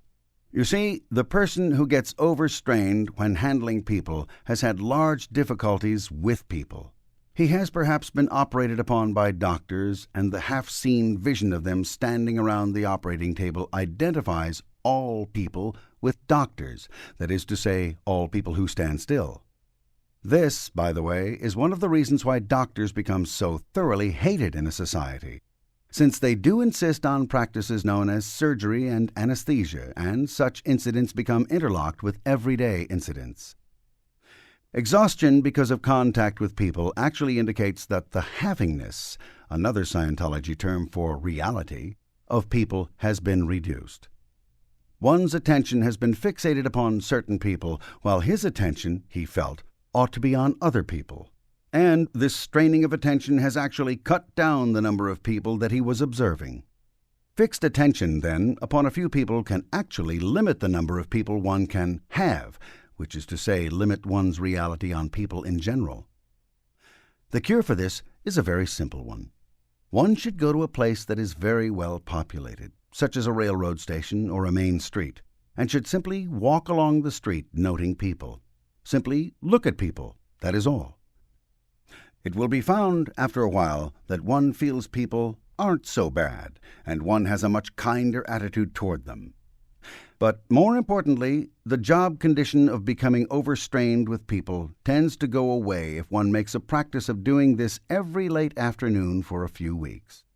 This is one of the smartest things that a salesman can do, since a salesman, above and beyond others, has a vested interest in being able to handle people and get them to do exactly what he wants them to do, which is to say, buy what he has to sell. As he fixes his attention on just one too many customers, he gets tired of the whole idea of talking to people or selling and goes down tone scale in all of his activities and operations, begins to consider himself all kinds of a swindler, and, at length, doesn't consider himself anything at all. He, like the others, should simply find populated places and walk along looking at people. He will find, after a while, that people really do exist and that they aren't so bad. One of the things that happens to people high in government is that they are being continually protected from the people, and they, at length, become quite disgusted with the whole subject and are apt to do all manner of strange things. See the lives of Hitler and Napoleon. This principle of introversion and extroversion could go much further in a society than it does. There is something that could be done by the government and by businesses in general, which would probably eradicate the idea of strikes and would increase production quite markedly. Workers who strike are usually discontented not so much with the conditions of work, but with work itself. They feel they are being victimized. They are being pressed into working at times when they do not want to work. And a strike comes as an actual relief. They can fight something. They can do something else than stand there and fiddle with a piece of machinery or account books.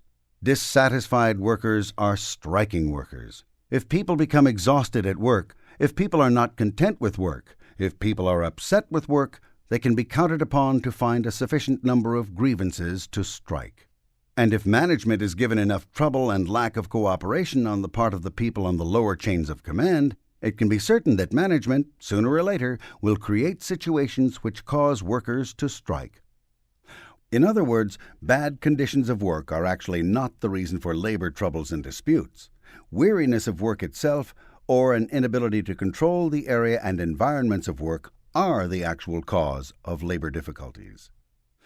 Any management given sufficient income to do so, if that management is not terribly aberrated, will pay a decent working wage. And any workman, given a half chance, will perform their duties cheerfully. But once the environment itself becomes overstrained, once the company itself has become introverted by overt acts on the part of the government, once the workers have been shown that they have no control over management, there can be, after that, labor disputes. Underlying all these obvious principles, however, are the principles of introversion and extroversion. Workers become so introverted at their task that they no longer are capable of affinity for their leaders and are no longer capable actually of viewing the environment in which they work. Therefore, someone can come along and tell them that all the executives are ogres, which is obviously not true. And on the executive level, someone can come along and tell the executives that all the workers are ogres, which is obviously on that side not true either.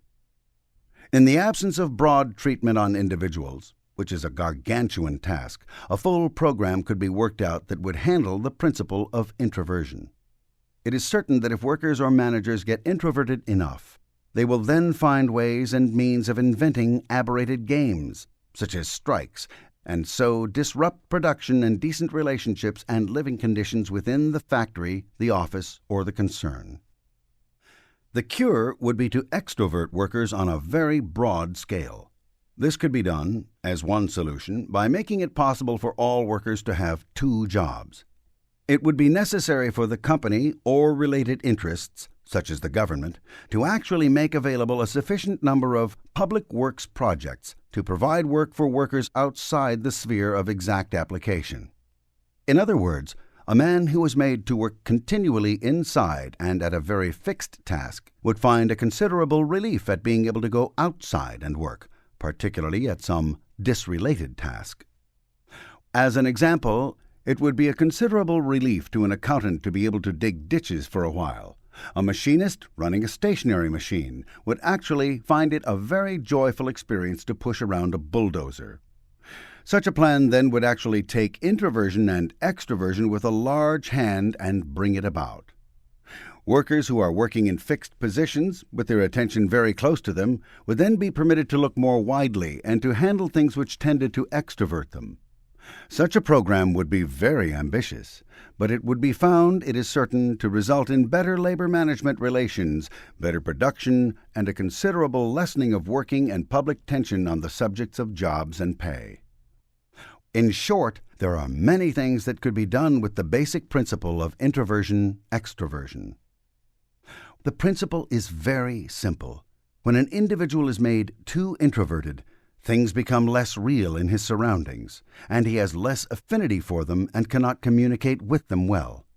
Furthermore, what does communicate is apt to communicate at his lowered tone scale, so that even good news will be received poorly by him. In such a condition, he becomes tired easily. Introversion results in weariness, exhaustion, and then an inability to work. The remedy for it is extroversion, a good look at and communication with the wider environment. And unless this is practiced, then in view of the fact that any worker is subject to injuries or illnesses of one kind or another, a dwindling spiral will ensue, which makes work less and less palatable until, at length, it cannot be performed at all. And we have the basis of not only a non-productive, but a criminal society. Chapter 8. The Man Who Succeeds. The conditions of success are few and easily stated. Jobs are not held consistently and in actuality by flukes of fate or fortune. Those who depend upon luck generally experience bad luck. The ability to hold a job depends in the main upon ability. One must be able to control his work and must be able to be controlled in doing his work.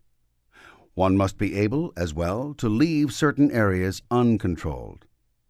One's intelligence is directly related to his ability.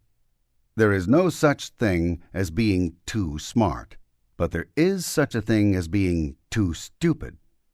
But one may be both able and intelligent without succeeding. A vital part of success is the ability to handle and control not only one's tools of the trade, but the people with whom one is surrounded. In order to do this, one must be capable of a very high level of affinity. He must be able to tolerate massive realities, and he must, as well, be able to give and receive communication. The ingredients of success are then, first, an ability to confront work with joy and not horror. A wish to do work for its own sake, not because one has to have a paycheck. One must be able to work without driving oneself or experiencing deep depths of exhaustion. If one experiences these things, there is something wrong with him.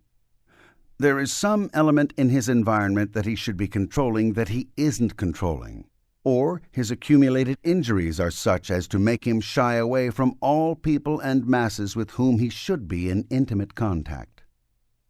The ingredients of successful work are training and experience in the subject being addressed, good general intelligence and ability, a capability of high affinity, a tolerance of reality, and the ability to communicate and receive ideas. Given these things, there is left only a slim chance of failure. Given these things, a man can ignore all of the accidents of birth, marriage, or fortune. For birth, marriage, and fortune are not capable of placing these necessary ingredients in one's hands. One could have all the money in the world and yet be unable to perform an hour's honest labor. Such a man would be a miserably unhappy one. The person who studiously avoids work usually works far longer and far harder than the man who pleasantly confronts it and does it. Men who cannot work are not happy men. Work is the stable datum of this society. Without something to do, there is nothing for which to live. A man who cannot work is as good as dead and usually prefers death and works to achieve it. The mysteries of life are not today, with Scientology, very mysterious. Mystery is not a needful ingredient. Only the very aberrated man desires to have vast secrets held away from him. Scientology has slashed through many of the complexities which have been erected for men and has bared the core of these problems. Scientology, for the first time in man's history, can predictably raise intelligence, increase ability, bring about a return to the ability to play a game, and permits man to escape from the dwindling spiral of his own disabilities. Therefore, work itself can become, again, a pleasant and happy thing. There is one thing that has been learned in Scientology which is very important to the state of mind of the workman. One very often feels in his society that he is working for the immediate paycheck and that he does not gain for the whole society anything of any importance. He does not know several things. One of these is how few good workmen are. On the level of executives, it is interesting to note how precious any large company finds a man who can handle and control jobs and men really is. Such people are rare. All the empty space in the structure of this workaday world is at the top. And there is another thing which is quite important, and that is the fact that the world today has been led to believe, by mental philosophies calculated to betray it, that when one is dead, it is all over and done with, and one has no further responsibility for anything. It is highly doubtful if this is true. One inherits tomorrow what he died out of yesterday. Another thing we know is that men are not dispensable. It is a mechanism of old philosophies to tell men that if they think they are indispensable, they should go down to the graveyard and take a look. Those men were indispensable too. This is the sheerest foolishness. If you really looked carefully in the graveyard, you would find the machinist who set the models going in yesteryear and without whom there would be no industry today. It is doubtful if such a feat is being performed just now. A workman is not just a workman. A laborer is not just a laborer. An office worker is not just an office worker. They are living, breathing, important pillars on which the entire structure of our civilization is erected. They are not cogs in a mighty machine. They are the machine itself. We have come to a low level of the ability to work. Offices depend very often on no more than one or two men, and the additional staffs seem to add only complexity to the activities of the scene. Countries move forward on the production of just a few factories. It is as though the world were being held together by a handful of desperate men who, by working themselves to death, may keep the rest of the world going. But again, they may not. It is to them that this book is dedicated.